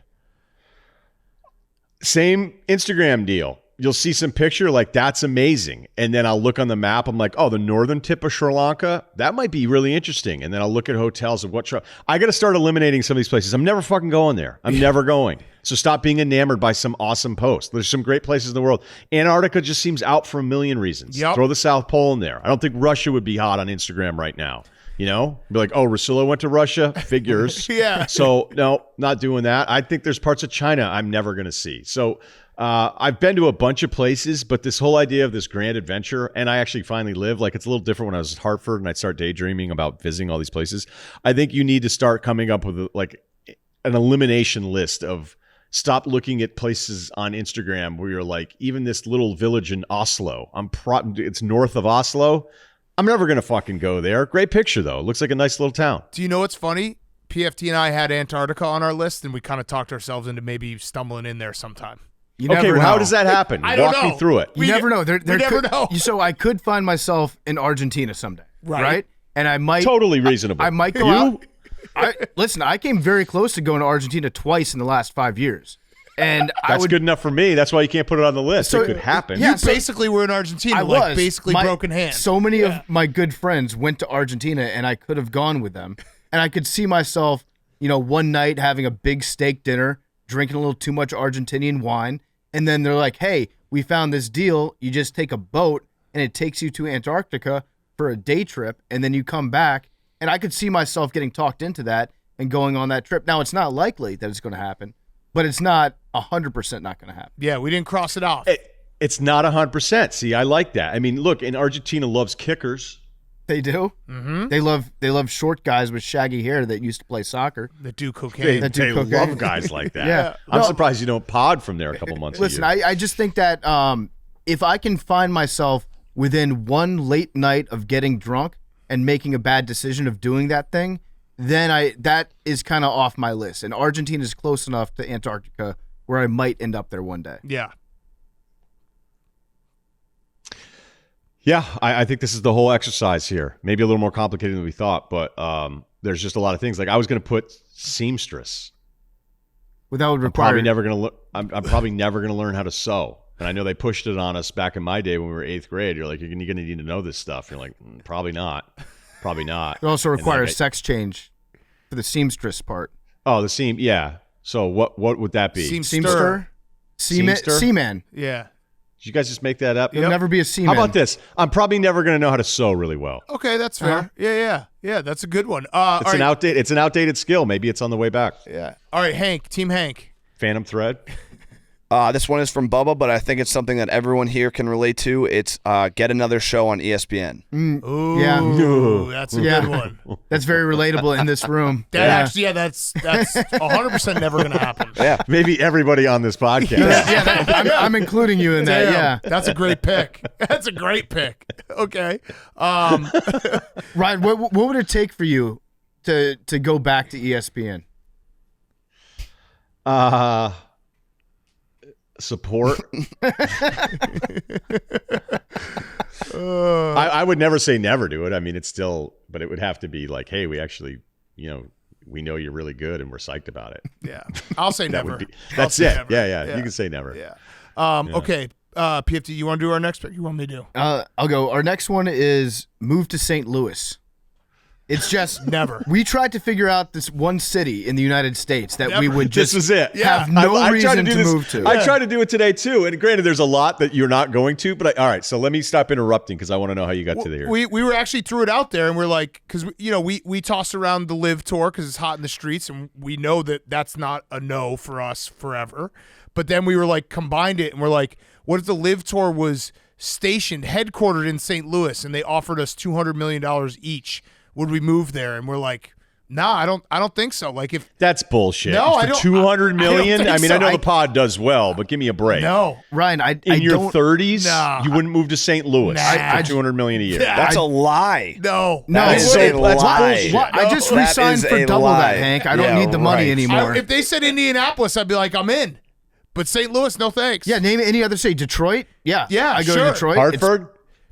Why not? Yeah, Pizza. Sure. So you'd go to Hartford before you go to St. Louis? Yes. Yeah, pizza. You got a beach nearby. St. Louis has good food. Yeah, they've got the pizza, which is it's like a Ritz cracker with terrible. ketchup and shredded mozzarella cheese on Good it. sports town. No. So, yeah, we'd never move Chris to St. Long Louis. likes St. Louis. Well, he had to be in St. Louis. Jason Tatum's from St. Louis. Okay, and where does he live He now? is? Isn't Beal? Yeah. Do those guys know each other? All right, last one for us. We're never going to try heroin intentionally.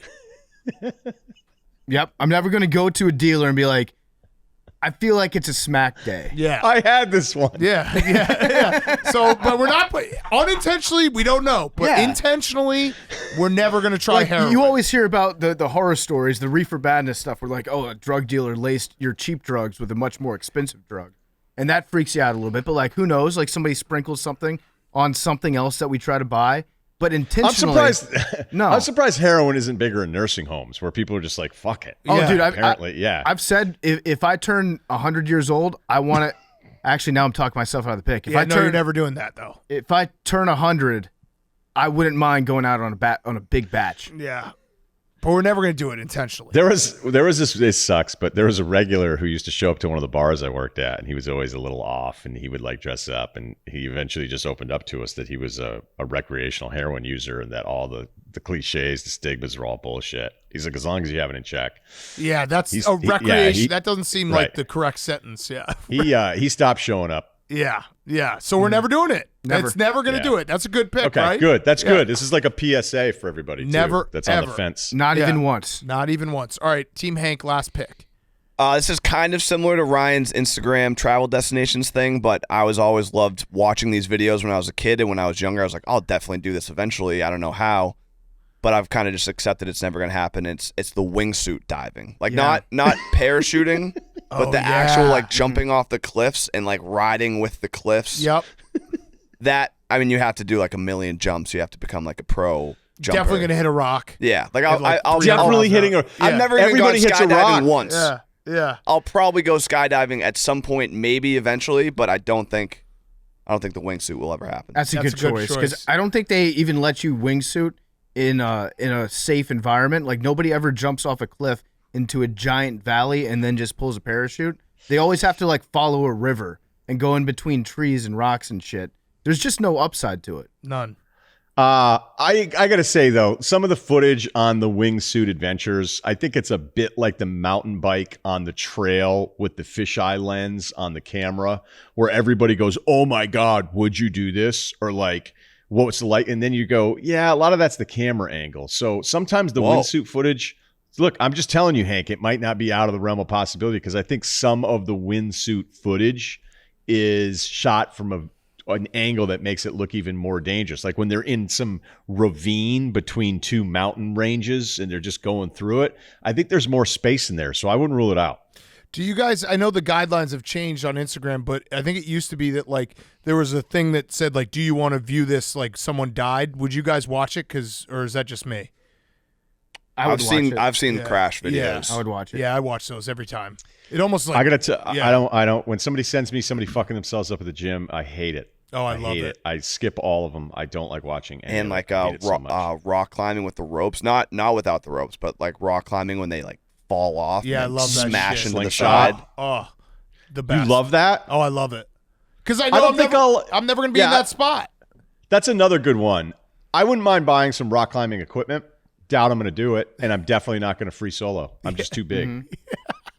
Free soloing is insane. Like nobody retires gracefully from free soloing. No. You just have to keep finding a more dangerous rock to climb until you fall off. Yeah. They're like, it's like wrestlers and porn stars. They're just no old free soloers. I don't know. I think porn stars outlive a lot of the free soloers. Yeah, that might be true. Yeah, see what's the most dangerous profession. All right, your last pick. My last pick? Yeah. All right. I had a few more options here. I think joining Chris Long and Kilimanjaro's out. Yep. I can't say I want to do it, but yeah. I probably shouldn't say it's out. He's asked us to do it numerous times. I've said, yeah, that's amazing. And then I see some of the other guys that make it, and I go, I think I'm good, but like everything fucking hurts all the time, and I can only imagine like waking up the second day going, you have to go. You can't not go. But God, this is a lot. I think it's a lot harder than he leads on. But then sometimes I'll think about some of the people that make it. I go, I should be able to make it if that person makes it. But we've had this Kilimanjaro joke going on with Long for like 5 or 6 years. The Water Boys organization, shout out, donate. I don't think I'm probably ever doing that. No. I mean, I keep saying I'm going to, but I'm not. Let's be honest. Hopefully he doesn't listen to this part of the show. I think after you have a kid too, you can't do stuff like recreationally. I might die. You know, like there's a chance that I would die on Mount Kilimanjaro. Yeah, I don't think you would. I think it's just this could fall under some of the other ones we've already hit, but this one's so specific because of the personal relationship. I've hosted the Water Boys event twice, and then you always end being like, it's like LeBron when he was at the dunk contest that one year and announced that he'd be in the next one, then decided he didn't want to do it. I think I've done that twice. I'd be like, and we'll be, you know what? And here's $1,000, and I'm going next year. And then you realize like, how expensive are the tents? Oh, it's 9 days. Yeah. I think it's a trade deadline. Yeah, I can't do that. Yeah, if Kilimanjaro was like maybe a day and a half, exactly, I'd be in. If it was like 5 hours of hiking and then maybe 3 hours of hiking, I'm in. But yeah, way too long. All right, what did we miss? Anything else? Anyone else want to? Anything? I thought about throwing on never going to be a car guy, but I hope someday I will be. But that does seem like something either you have or you don't. Run for president. It's probably or get elected president. Get elected. Run is anyone can run. Yeah. But getting elected president, I feel like there's too much bad tape of us out there. Mm-hmm. Like there's just an endless supply of opposition research on it. Yeah. I think there's been a lot of evidence that some other people who've been elected aren't the sweetest. Mm-hmm. So, a couple bad takes here or there. Joe Biden, you're talking about Biden? Yeah. What did you think about the bike accident? Careful. I think exercise is great for everybody. Yeah, there you go. I don't think I'm ever going to streak at a game. Good. Right. No one wants to see it. Why would I do it? Like, I don't. Were you ever thinking, like, No. did this grow from a 10%? Wait, what? Did it grow from 10% to 0%? No, but like, when you're in your like 20s, you could, if you're dumb enough and you get, like Drunk all your enough, buddies get talked into it, like, oh yeah, like one of us has to do it. Like that just would be a no forever. I also think streaking, it just gets tossed out there all the time for any idiot that's on the field. That's true. We need to bring the original definite, like, unless you're naked, you're not a streaker, right? Correct. You're just a trespasser. Yeah. Yeah, but I feel like people have opened up. I don't know how it's happened, but like the whole thing in the beginning of like, hey, never show the people doing it. I feel like we're getting to see more of it. Maybe it's because people started chaining themselves to the baskets or trying to glue themselves to the court. But yeah, I think there's like a really weird. We've sort of pivoted into showing a little bit more of this stuff. So if that means more people doing stuff, I know it's, well, I don't know. I'm just entertained by it, which I know is maybe bad to admit. The last thing I had was learn a new language. Not going to do it. No, I think you'll want to do that when you get a little bit older. Apparently, it helps you with Alzheimer's. Okay, so I'm not going to do it still. So what? Well, enjoy Alzheimer's then, dude. Yeah, that's true. But I think I would rather have Alzheimer's than learn a new language. You really don't think you'll ever learn anything else? Not a new language. Like fluent in a new language would take so much. I don't want to go back to school. Hank already had that pick. He's not getting his college degree. Fuck no. Like, could you imagine sitting down and trying to learn an entirely new language? What languages do you know? I could barely do English. What's your love language, though? What about sign language? Sign language would be sick. That's so in right now after Coda. That's true. Yeah, I feel like sign language. If you have somebody that comes into your life that's deaf, sign language it's on the table. Shit, you're right. Okay, that's a good But point. that's why we didn't pick it. Yeah, that's a good point. It was a good yeah, leave yeah, off. Yeah. You're right. I had read the Bible cover to cover. That's such a good pick. I'm never doing that. Not gonna do that Ever. It is something that Has anyone ever done it? Has anyone ever read it cover to cover? Or No they one. just memorize a couple phrases. Not even the popes have done it. They're just like, okay, That's what I think. We know the 10 Commandments, and that's about it. That's really all you need to know.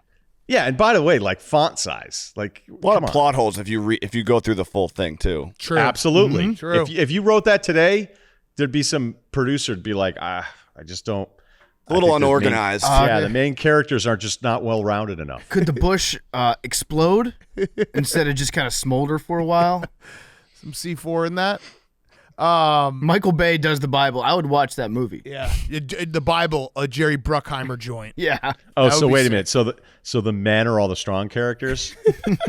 Yeah. Does the Bible pass the Bechdel test? Yeah, there's a lot of bad takes. There's a lot of. Takes. There should be a Twitter account, Old Takes Exposed for the Bible. Yeah, Oh, big yikes, my guy. cancel. Get it. This didn't age well. Well, right. I mean, it was That's the point. 2,000 years ago. Okay, that was a good Mount Rushmore. I feel good about that. I feel good about it. Was it? Yes. I don't know. You're always doubting yourself. No, I'm always doubting the Mount Rushmores. Oh, okay. Yeah. After the rest of the giving stuff I feel great about. Go Jake ahead. the floor, I realized we will come to an agreement Yeah. beforehand. Yeah, it's like a team thing. That's the whole point. Like PFT and I sat down 15 minutes, talked it through, took some things off, came to a consensus. I feel very strong about our 4. We're going to dominate this Mount Rushmore season. Yeah, it's a super team. Whatever, Hank. All right, Hank, go do your meeting. All right. Ryan, Thanks, Hank. I'll follow up about that video. Yeah. Follow up. We'll please circle do. back about the video. Yeah, we'll get that. We'll get Per that. my email, Yeah. can you reply with a video? It's a deliverable I need. Yeah. Ryan, let's do. I hope this email finds you well. We're going to get back to Ryan in a second, but before we do, he's brought to you by Shopify. Shopify, the all-in-one commerce platform to start, run, and grow your business. Shopify gives entrepreneurs the resources once reserved for big business, so upstarts, startups, and established businesses alike can sell everywhere. Synchronize online and in-person sales and effortlessly stay informed. Shopify offers online retailers a suite of services, including payments, marketing, shipping, customer engagement tools. Connect with your customers, drive sales, manage your day-to-day. Shopify instantly lets you accept all major payment methods. Shopify has thousands of integrations and third-party apps, from on-demand printing to accounting to advanced chatbots to and beyond. Go to shopify.com/take, all lowercase, for a free 14-day trial. Get full access to Shopify's entire suite of features. Grow your business. Grow your business with Shopify. Go to shopify.com/take right now. Now, here's more Ryen Russillo. Let's do 15 minutes on the draft because you've crunched actually all the tape and you have real takes instead of us just throwing shit out there. Where do you want to start? Is Chet going to be one? I know you love Paolo, which I do. I'm a Paolo guy, which I think puts me in the minority. But there's some really weird stuff happening rumor-wise with it, which I'll just share. But I don't know how definitive any of the stuff is. I still think it's kind of funny that those of us from the outside will have these moments where like, oh, none of us saw that coming. Well, like, no shit. Like, there's stuff that we're just not going to know. But yeah, I watched the top probably 45 guys. I used to watch the top 70 guys, even though it's 60 picks, because I actually did the draft for 5 years. So I got sick of reading other people's scouting reports and just memorizing them. So I have synergy, and I can sit and watch everybody anywhere that's played anywhere in the world that's on the radar. So when I went back through it, I've changed my mind a million times. If you're a Chet guy, I'm not going to tell you you're wrong, because we haven't really seen what Chet could potentially be. The ceiling thing is a real thing. Like if you summed up the way he played at Gonzaga for a year, I'd say he did everything right. Like he never did the wrong thing. He always did the right thing. They ran the fourth most amount of plays for Chet. There were 3 guys getting more touches ahead of him. He was a center on defense. He was a guard on offense, and he played really well when he was off the ball too. He made good decisions. He could handle. He could shoot. It's incredible. He just looks different physically. And if I thought Chet was close with somebody else, where I said, you know what, evaluation right now, and I'm still a little worried about Chet's body, the shoulders, the back, the neck thing, that might be a tiebreaker for me. So that's why I feel like Paolo, I don't think there's any debate that Paolo's the best player of the 3 of he, Jabari, and Chet right now. But that's not what the job is. The job is to go star hunting. That's why certain teams will take absolutely like close your eyes, swing as hard as you can type of picks over an established guy that might be a rotation guy. It's like the Giannis thing. When Milwaukee took Giannis in the middle of the first round, I talked to him after. I was like, what did you see? And they went, you know what? He figured if he ever filled out and had like he had a chance physically to be a dominant player, and not only did he fill out, he added like 50 pounds of muscle and got taller and everything else, and then the rest of it came, and he had the perfect personality and demeanor to work hard and have all the success that he's had. So if somebody said I'm taking Chet because he projects, like the best version of him projects to be better than Paolo and Jabari, I'm not going to tell them that they're wrong. There's been moments where I really like Jabari because it's 6'10", and his shooting over 40% from 3, and the fact that I still think he took a lot of bad shots because Auburn's guards were terrible. I think he'll be even a better shooter in the NBA, and I think he steps right in and kind of knows what he's doing defensively at a really high level, which is incredible for a guy that's as young as him. And physically, I think he holds up immediately.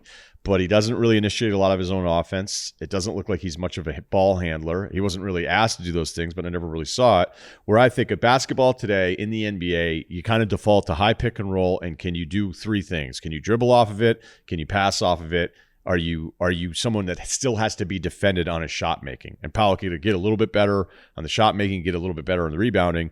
But I felt like Duke when they had moments where they absolutely needed him, and I would say like there's a 4-minute stretch towards the end of that Texas Tech game, not the last couple minutes because Roach took over, but there was like a 6 to maybe 2-minute stretch there, or 4, where Paolo just took over as a 6'10" playmaker dribbling off of high ball screens.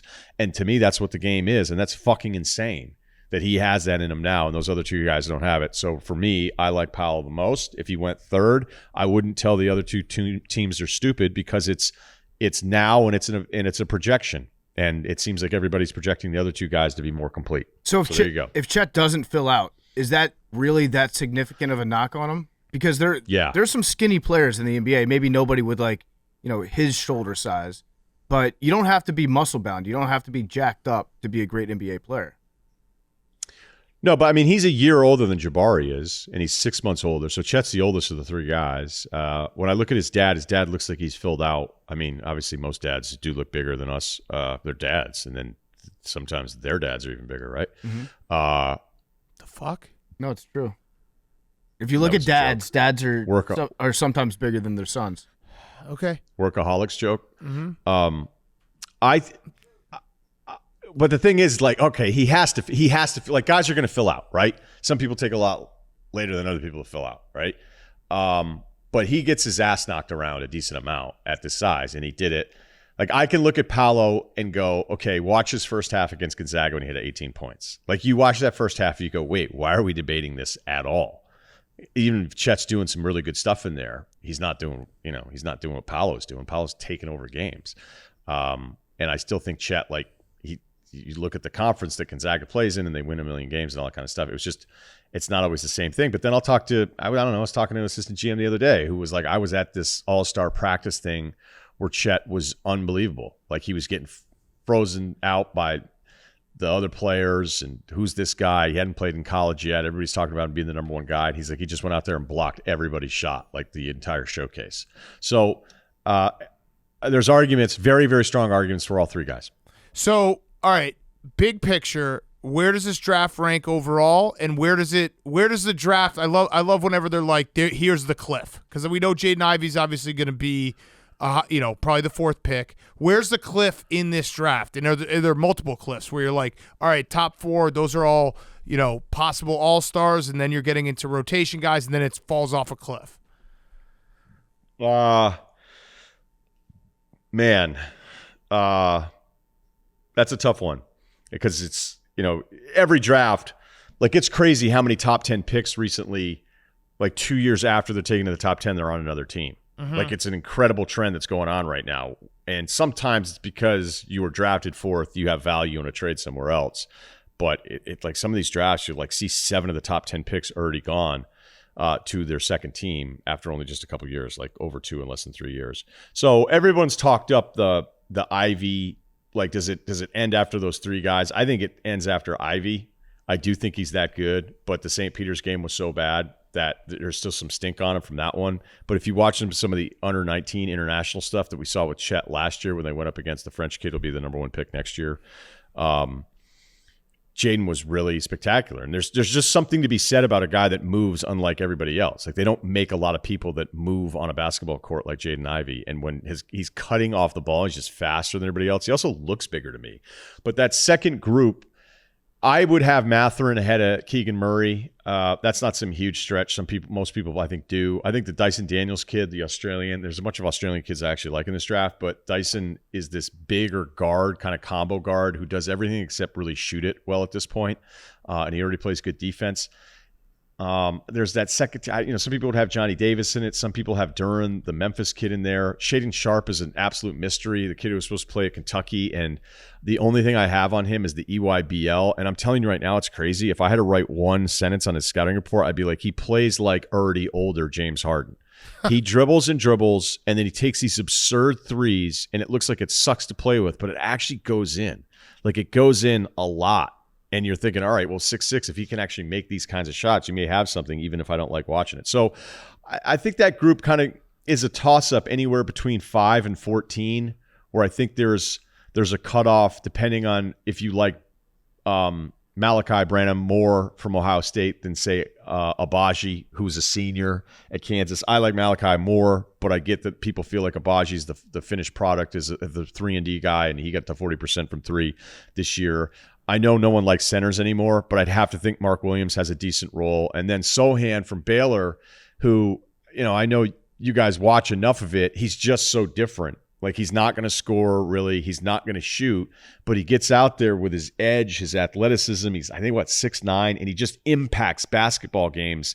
I wouldn't call him Draymond Green, because Draymond's passing and vision is really pretty special, and that's, I think, what makes Draymond Draymond.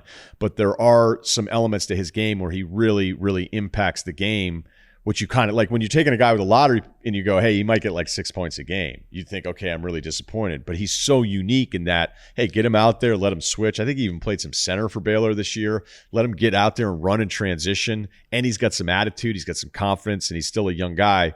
So it feels like after Ivy, where I'd have those top 4 guys in the first tier, there's an order that feels like it's pretty normal based on what the mocks are. But I think around that 14, 15, you're starting to see another cutoff to whatever the third tier is. Okay. With Johnny Davis, I can break some news here. If he's on the board at 10, the Wizards are taking him. How about that? That's pretty good. Can you also break the news on what the fuck that Taco Bell ad is about? Yeah, I was a little upset because they didn't do They're like Johnny Davis, and they didn't say from the University of Wisconsin. Would have been nice to get a little bit there because we're not usually in the lottery. Would have been nice. Would have been nice. Who's your last lottery guy, Devin? Frank. Frank on, and Sam. Frank was what the ninth. hell? Yeah. Frank and Sam were the last Badgers in the first round, right? Yeah. Fuck, man. Why would you do that?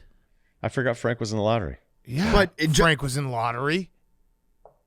Yeah, it's big lottery. Oh, He was no. on the cover of Sports He Illustrated, is right? National Player of the Year. I don't know if you remember that, Ryan. I do. I was rooting for you guys. Yeah. I was rooting for you guys that year. Do you like Tyus Johnny Jones. Davis though? Here's what I love. I love the way he plays in that you could see that he's a football player out there. I love his rebounding, man. Like when the ball is up, that guy doesn't give a shit. He is going to go up there and he's going to end up with the ball more than you would think at his size. I don't love the shooting numbers, but he takes a lot of shots. There's no way anyone's going to ask him to take those in the NBA because let's face it, that Wisconsin team wasn't that great. Correct. There's a reason why as soon as he was off the court, you were like, okay, where are the buckets coming from? So it felt like there were a lot of bad shots, but I don't know if those are because of his own, the way he sees the game, or it was like, well, me taking a bad shot and contested step back with two guys on me is still better than me getting it back to the guards and having them run whatever they want to run. So there's some mid-range stuff in him that are nice shots that he makes, but then there's also times where he gets caught in traffic and he's just kind of going up and trying to go up against these other guys. It gets contested. So I think the numbers can be a little misleading because I think he had to take a lot of bad shots, whether that was his own poor decision, also necessity of what that team was or wasn't. So I like that part of it.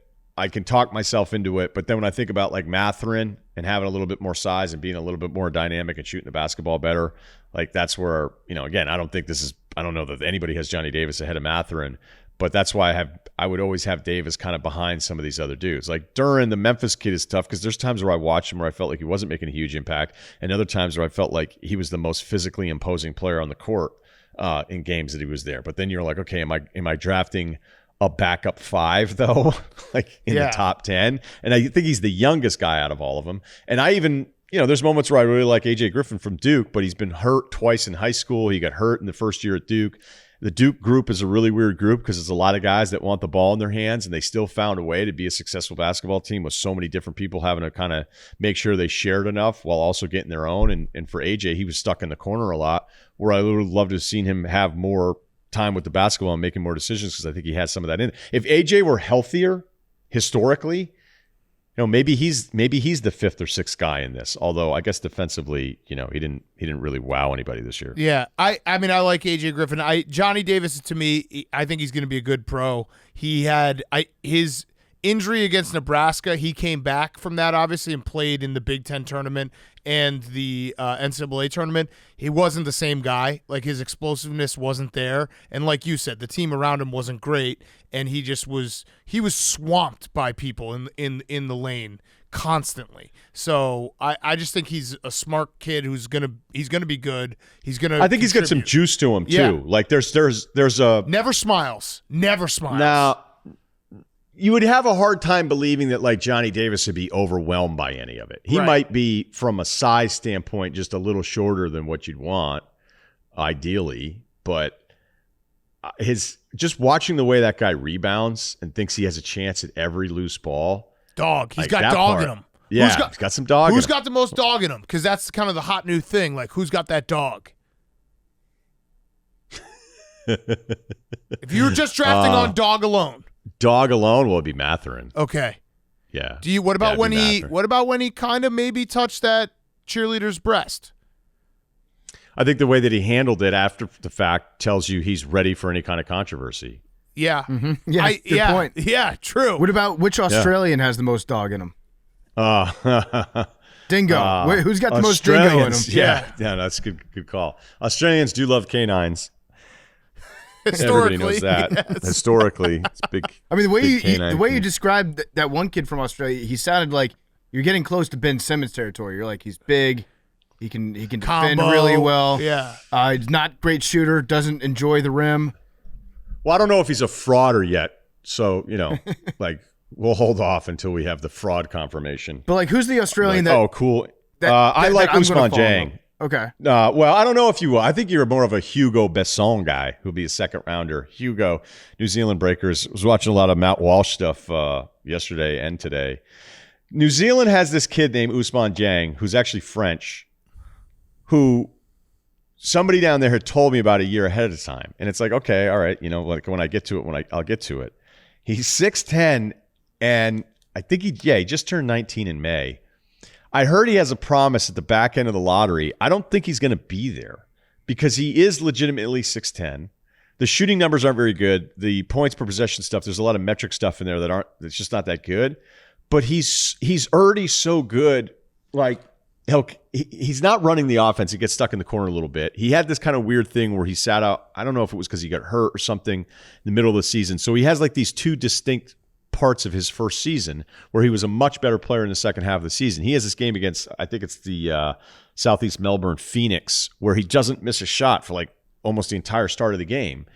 And I don't know that he gets enough respect for like, it's okay, it's his size, he needs to get better at shooting and all this other stuff. But when he gets blitzed on the pick and roll, right? When he's pick and roll ball handler, and then a lot of defenses will just set their thing and be like, let's just have two on the ball, screw him up, delay him, the whole thing. Because he's so big and he has the mind that works it, he's just like, oh, cool, two guys are with me. Let me just throw it over the top of you and then start kind of a 4-on-3 advantage behind you. And he kept doing it and getting it right over and over and over again. And he could also handle at that size because I think he's one of those late growth spurt dudes and he gets really low on the dribble. Now, if you say, oh, he gets to the pros and nobody lets him handle the basketball, which would be awful because I think it's one of the parts of his game I like. It's hard to watch this kid at 6'10", this young, and make some of the shots he makes, make some of the passes he makes, and still have the handle and do some of the things on help defense and just kind of move where you're not like, wait, why isn't this guy a bigger deal? Because the first time I watched him, I think he was ranked in the 20s, and now I don't think he'll be there for where he's promised in the lottery. Okay, I like that. All right, I have one last question about the lottery. The draft on Thursday night. Use it's the Roback question. Use code TAKE for 20% off your first purchase. RHOBACK.com. Q-Zips, hoodies, everything. Roback.com. Best clothes out there. Take for 20% off your first purchase. Give us the one person that you would put your reputation on. And now you don't have much of a reputation left because of the Chris Paul thing that we talked about. But if you did, fair and accurate. Yeah, if you did have a reputation, what would you stake it on in terms of like this guy, he's going to be everything?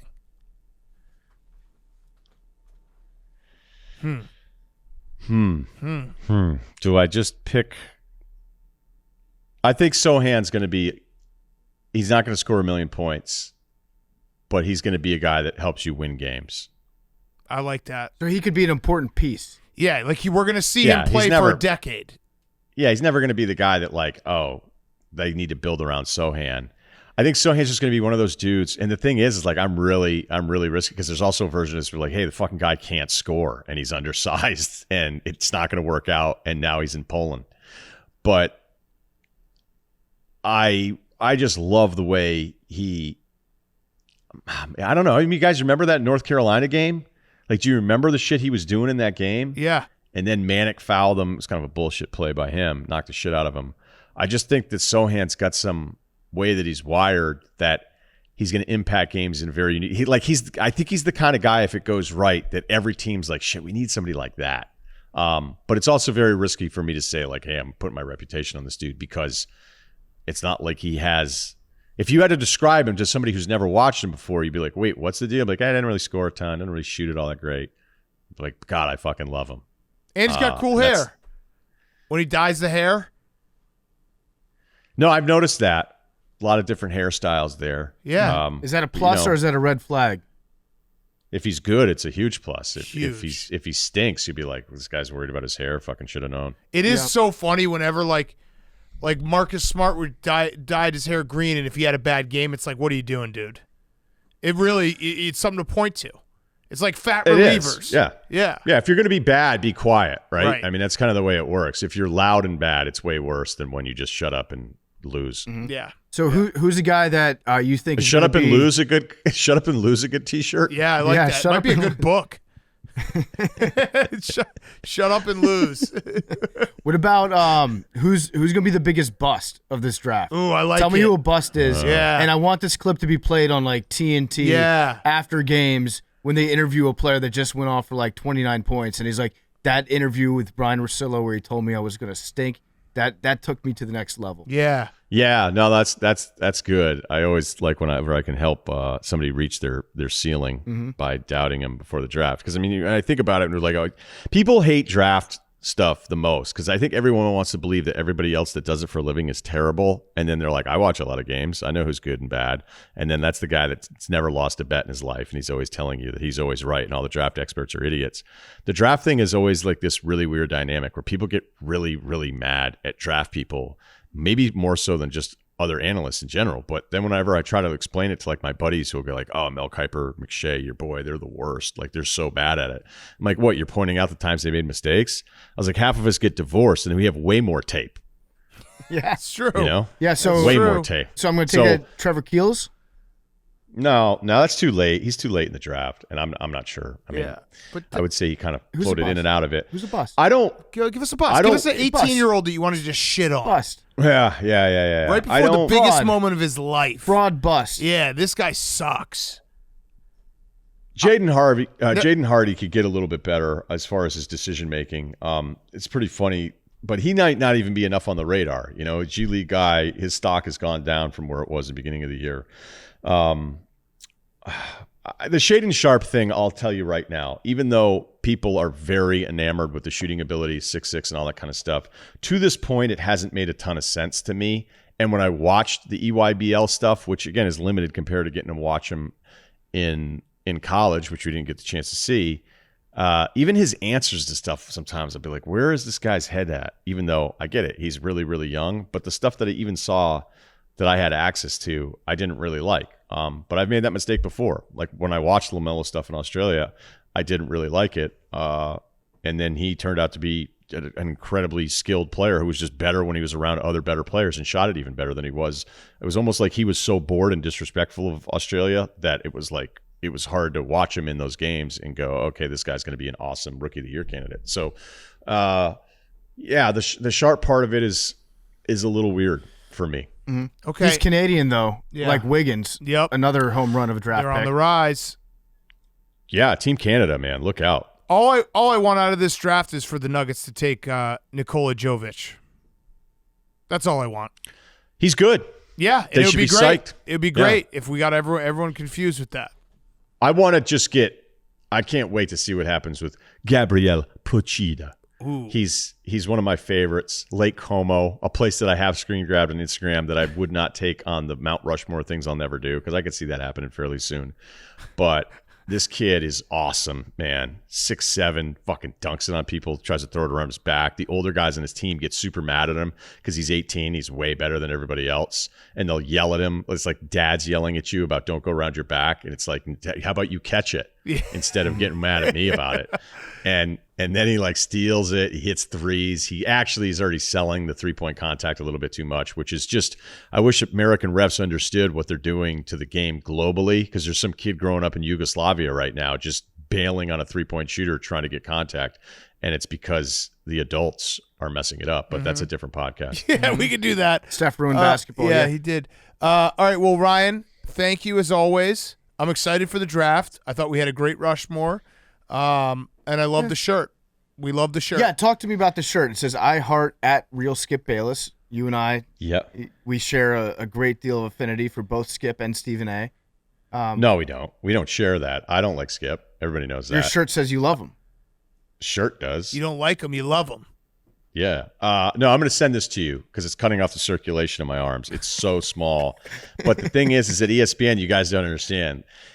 There would be all this leftover promotional stuff, and they would throw it in this radio conference room that no one ever used in the radio department. And so just scavengers, vultures, just being like, man, picking this up. Like all these like I did not give you the Mike and Mike All-Star Weekend of Cincinnati. It was an old-timey baseball shirt. It's small on me. I can only imagine what it looked like on you. So I used to grab those, especially towards the end when I was kind of over it all, but still gave you effort for work. I want that on the record. But I would start like wearing the leftover giveaway shirts on the air during the simulcast. So I would have like, Mike and Mike the Weekend shirt, and I would wear it. I'd be like Mike and Mike the Mess when they went to Disney and like threw stuff at each other on an amusement park. And that was like a whole thing. You're saying that and then, with like you're acting like it wasn't an iconic moment in radio history. No, the reason why the Mike and Mike the Mess is funny, and I'm not like, good for them. They were very good at like the Disney part of it. But then one of the radio managers, I remember, came in and like Scott and I were getting ready for the show, and he was like, "Did you see the Mike and Mike the Mess? Did you see that? They went down to Disney and they did the obstacle course. They made a big mess. They made a big mess. They called it Mike and Mike the Mess. You remember? Did you see that?" And Van Pelt's like, "Yeah." Did you? Because we need something. We need your mess equivalent. We need something like that. And you guys think I'm tough. Scott was like, "Yeah, I'm not doing that." And the guy would be like, and it sucked for the manager because the manager was like, let me kick it around with the boys 15 minutes before they go live here. Like, do you guys have give me, we need a little brainstorm session. We need you guys to come up with some sort of equivalent of Mike and Mike the Mess for the SVP show. And Scott was just like, "Yeah, I'm not flying to Disney and throwing fucking like Boston cream pies at Russillo and then calling it a show. Like, I'm not doing that." I would have watched and that. And then the guy'd be like, "Okay, good talk. You guys have a good show today." And then we wouldn't hear from anybody in a couple months. So, I don't know. That's why I always think that shirt was hilarious. And then I would kind of give them out to guys, but I've been hanging on to this I Love Skip Bayless one forever. So we got to get PFT. Please send it. I will absolutely love it. I'll send it to you. Yeah. I'll send it to you. I was going to wear it on Cowherd's show one more time, and then maybe I'll let it go. Love it. Love it. All right. Well, Ryan, thank you as always. You're our favorite. We appreciate it. And please do share the Father's Day gift I gave to you because it cost me $300. So it's not cheap, man. Nope. And yeah, we'll talk about it. I'll post it today. Okay. I'll actually post it today. We'll post it as soon as this pod is up. I'll then post it and the whole deal and whatever. So thank you so much for you guys having me on. I do really appreciate it. So we'll talk soon. All right. All right. Good to see you, Ryan. Ryen Russillo is brought to you by Mugsy Jeans. Mugsies are the most comfortable men's jeans on the planet. That's a fact. They're the only jeans I wear. I've got like 7 pairs of Mugsies. If you see me in jeans, I'm wearing Mugsies. That's a promise. They're built with proprietary stretch denim. These jeans look stylish, but feel like you're wearing sweatpants. More room for your balls. No hugging your balls. They're never too baggy, never too skinny, always just right. Also, Mugsy just dropped 10 fresh new designs for their swim collection. They have inseams of 7 and 9 inches, no netting, form-fitting liner that hugs your thighs like an old friend. The super stretch fabric makes for a quicker drying surface. Use promo code TAKE for 10% off your entire order at Mugsy.com. Promo code TAKE, 10% off your entire order at Mugsy.com. Okay, let's wrap up. We got guys on chicks. Let's do it. Let's do it. Hey boys, my fiance and I were having very normal sex sesh last night when all of a sudden he stops mid-doggy and stands there in stunned silence. When I asked him what was wrong, he just said, "Look on the nightstand." On the nightstand there was what appeared to be our bottle of lube that we had been using.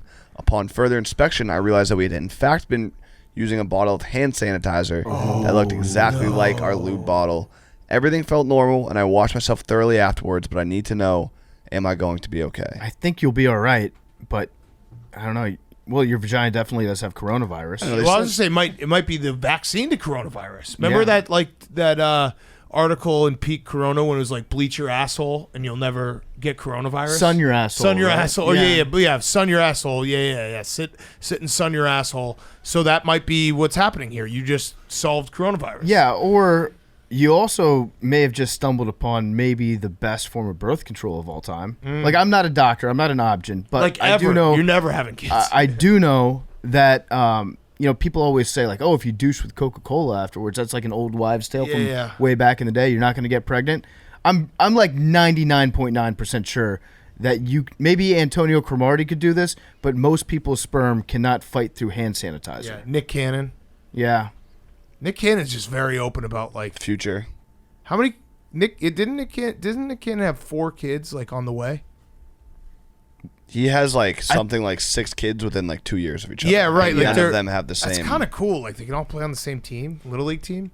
That would be kind of cool. I He think could that probably do like 5-on-5 basketball. Yeah, there was definitely a moment when I think 3 women were pregnant at Yeah. the same time with Nick Cannon. but like they can all just be friends. yeah. Hi.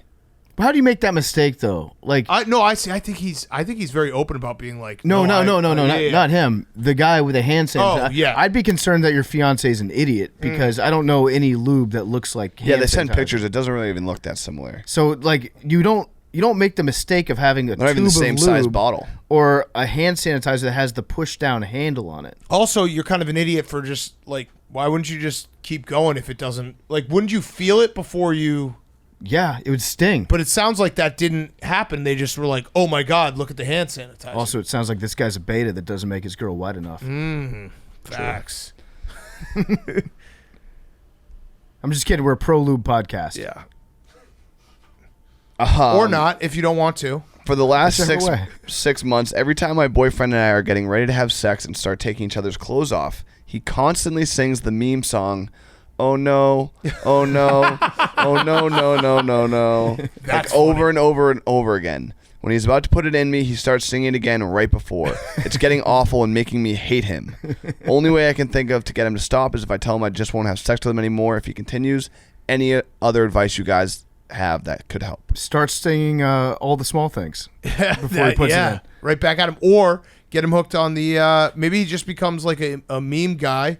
And it's just what's the one? The if your money don't jiggle jiggle, it rolls. That one. Just gotta Got nailed that it. one. Mm-hmm. Is that what it is? But that one's not as like you got to sing it. You can just go, "Oh no, Oh no, that's very funny. oh no, no, no, no, no." Yeah, I kind of like that. I think maybe get a better sense of humor. I don't know what he's going for on that. Shit's about to go down. In his brain, Maybe he just he premature ejaculates all the time. it's about to be really that, bad. Now that would be funny If he's- he was like if he's just self-deprecating. 30 seconds in, he's like, oh no, no, no. Hey, Big Cat, PFT, Hottie Hank, Jake, Liam memes. I'm in a friend group with 5 guys and me and 2 other girls. It's always fun together whenever we get back from college, but over winter break, 3 of them told me that they have had feelings for me for various amounts of time. 3? Now that we've all been home for the summer for a while, I haven't seen any of them and I still want to be friends with them and hang out with them. How can I get them to hang out with me? Or should I just move on? yeah. Well, I need to know the breakdown. Is it three of the guys that told you that, or was it 2 of the guys and 1 of the girls that told you that? Ooh. That would be an interesting plot twist. 3 of them. That's tough for 3 because that means they probably all have told maybe not told each other, but like there's tension there. Either that, or they were playing a prank on you. And like the last Yeah. night, they're like, "You want to have some fun? Yeah. Let's all tell her that we love her." Maybe you just say that you're gonna fuck all of them and then just see all their dicks and then tell each other like who's got the smallest one, and that would shut it down pretty quick. I Like, think oh, you guys all have small dicks. I think you got to say like, "I feel the same way about all 3 of you. Let's the 4 of us pull a reverse DK, go into the bedroom, and all go out at the same time." yes. See how much they love you. Yeah, make me airtight. Yes. Oh my God, VFT. It's just an idea. We're spitballing here, right? We are. That's let's be real. That's the only way that this turns out well, is if you fuck all 3 of them. Yeah. At the same time. Yeah. So there you go. You just have to because that way you would probably break up the entire friend group, and it wouldn't just be you bouncing out of it. Go get airtight, baby. College. All right, last one. I don't know how we're going to follow that one up. This is kind of Jake related. My boyfriend and I have been dating for some time now, and we've been trying to spice things up. But this past week But this past week during a sexy time sesh, he insisted on tonguing down my chili ring. While I'm not opposed to him eating my ass, I just can't get past how he worded it. I don't like the thought of my butt being called a chili ring. Is this a reasonable turnoff, or should I just let him have his fun? Cake Marsh, what do you You literally said spice things up. I think it needs to be called the way that Biz calls it. Like chili ring doesn't sound enticing. Is that You don't like chili? What No, I love what chili. About chili Fritos? Those are good. Like the Cheerios, leather Cheerios is like, yeah, Cheerios seems like a harmless kind of food. Yeah, good but for your chili heart. can mess up Yeah. your stomach. Yeah. So I think you got to change But it's the already wording. on the flip side. okay? So the Yeah. problem is with the word chili, it implies that it's not clean. Correct. Yeah. You need to have like something that implies clean. I like leather Cheerio. Yeah, leather Cheerio. That's Biz. Yeah. I like just hoop. Yeah. That's what Biz says. Listen, leather Cheerio sounds good. Cornhole. Right. Cornhole. Nah, cornhole's a little tough. Yeah. I like leather Cheerio though. Yeah. Yeah. That's It's that's clean. classy. Yeah. Yeah, exactly. But like, Like it's- you know what I mean? Like chili is just like, we love chili, but it's like, we do. Sounds like you don't. Leather Cheerio would no, but low. not. Jake, when was the last time you had chili? Knowing your bowels. I want to say the winter. That is Yeah. chili Chili hole. season. Yeah. Probably January or February. Is when you last had chili hole. Yeah. Oh, nice. Yeah. Leather Cheerio would be an awesome horse name. Yeah. Like, could you imagine Leather Cheerio winning the Kentucky Derby? And no one would know the real meaning. Yeah, I mean, most people would know the real meaning, but there would be a lot of people who wouldn't. It Well, would be very funny. I only understood leather Cheerio via context clue because it was Biz Nasty saying it. And so Yeah. if you don't understand a word that Paul Bissonnette says, chances are he's talking about a butthole. That's true. But if somebody were to just be like leather Cheerio, I would just picture a leather Cheerio. That's it. I think you could name a horse that, certainly. Yeah, so that's if we ever get a horse, we're naming it Leather Cheerio. If anyone else names it Leather Cheerio, you owe us money. If we see Leather Cheerio winning a race, you owe us money. That's a fact. Okay, great show. Matthew Fitzpatrick on Friday, great interview. We're gonna have a Mt Rushmore with Joey and Pat as well, and then next week we will have the Verstappen and Sergio Perez interview because we didn't want to. They deserve their own show. They were very, very good. Let's do numbers. 69. 6. What's the numbers that I can pick from? 'Cause I 6. Liam took 26, 27, 29, 51, 78. Every time. Oh, someone said the 51's coming, so I'm going to trust that guy, whoever tweeted it. 15. 51's coming. 25. Ooh, 15 for Hank Tebow.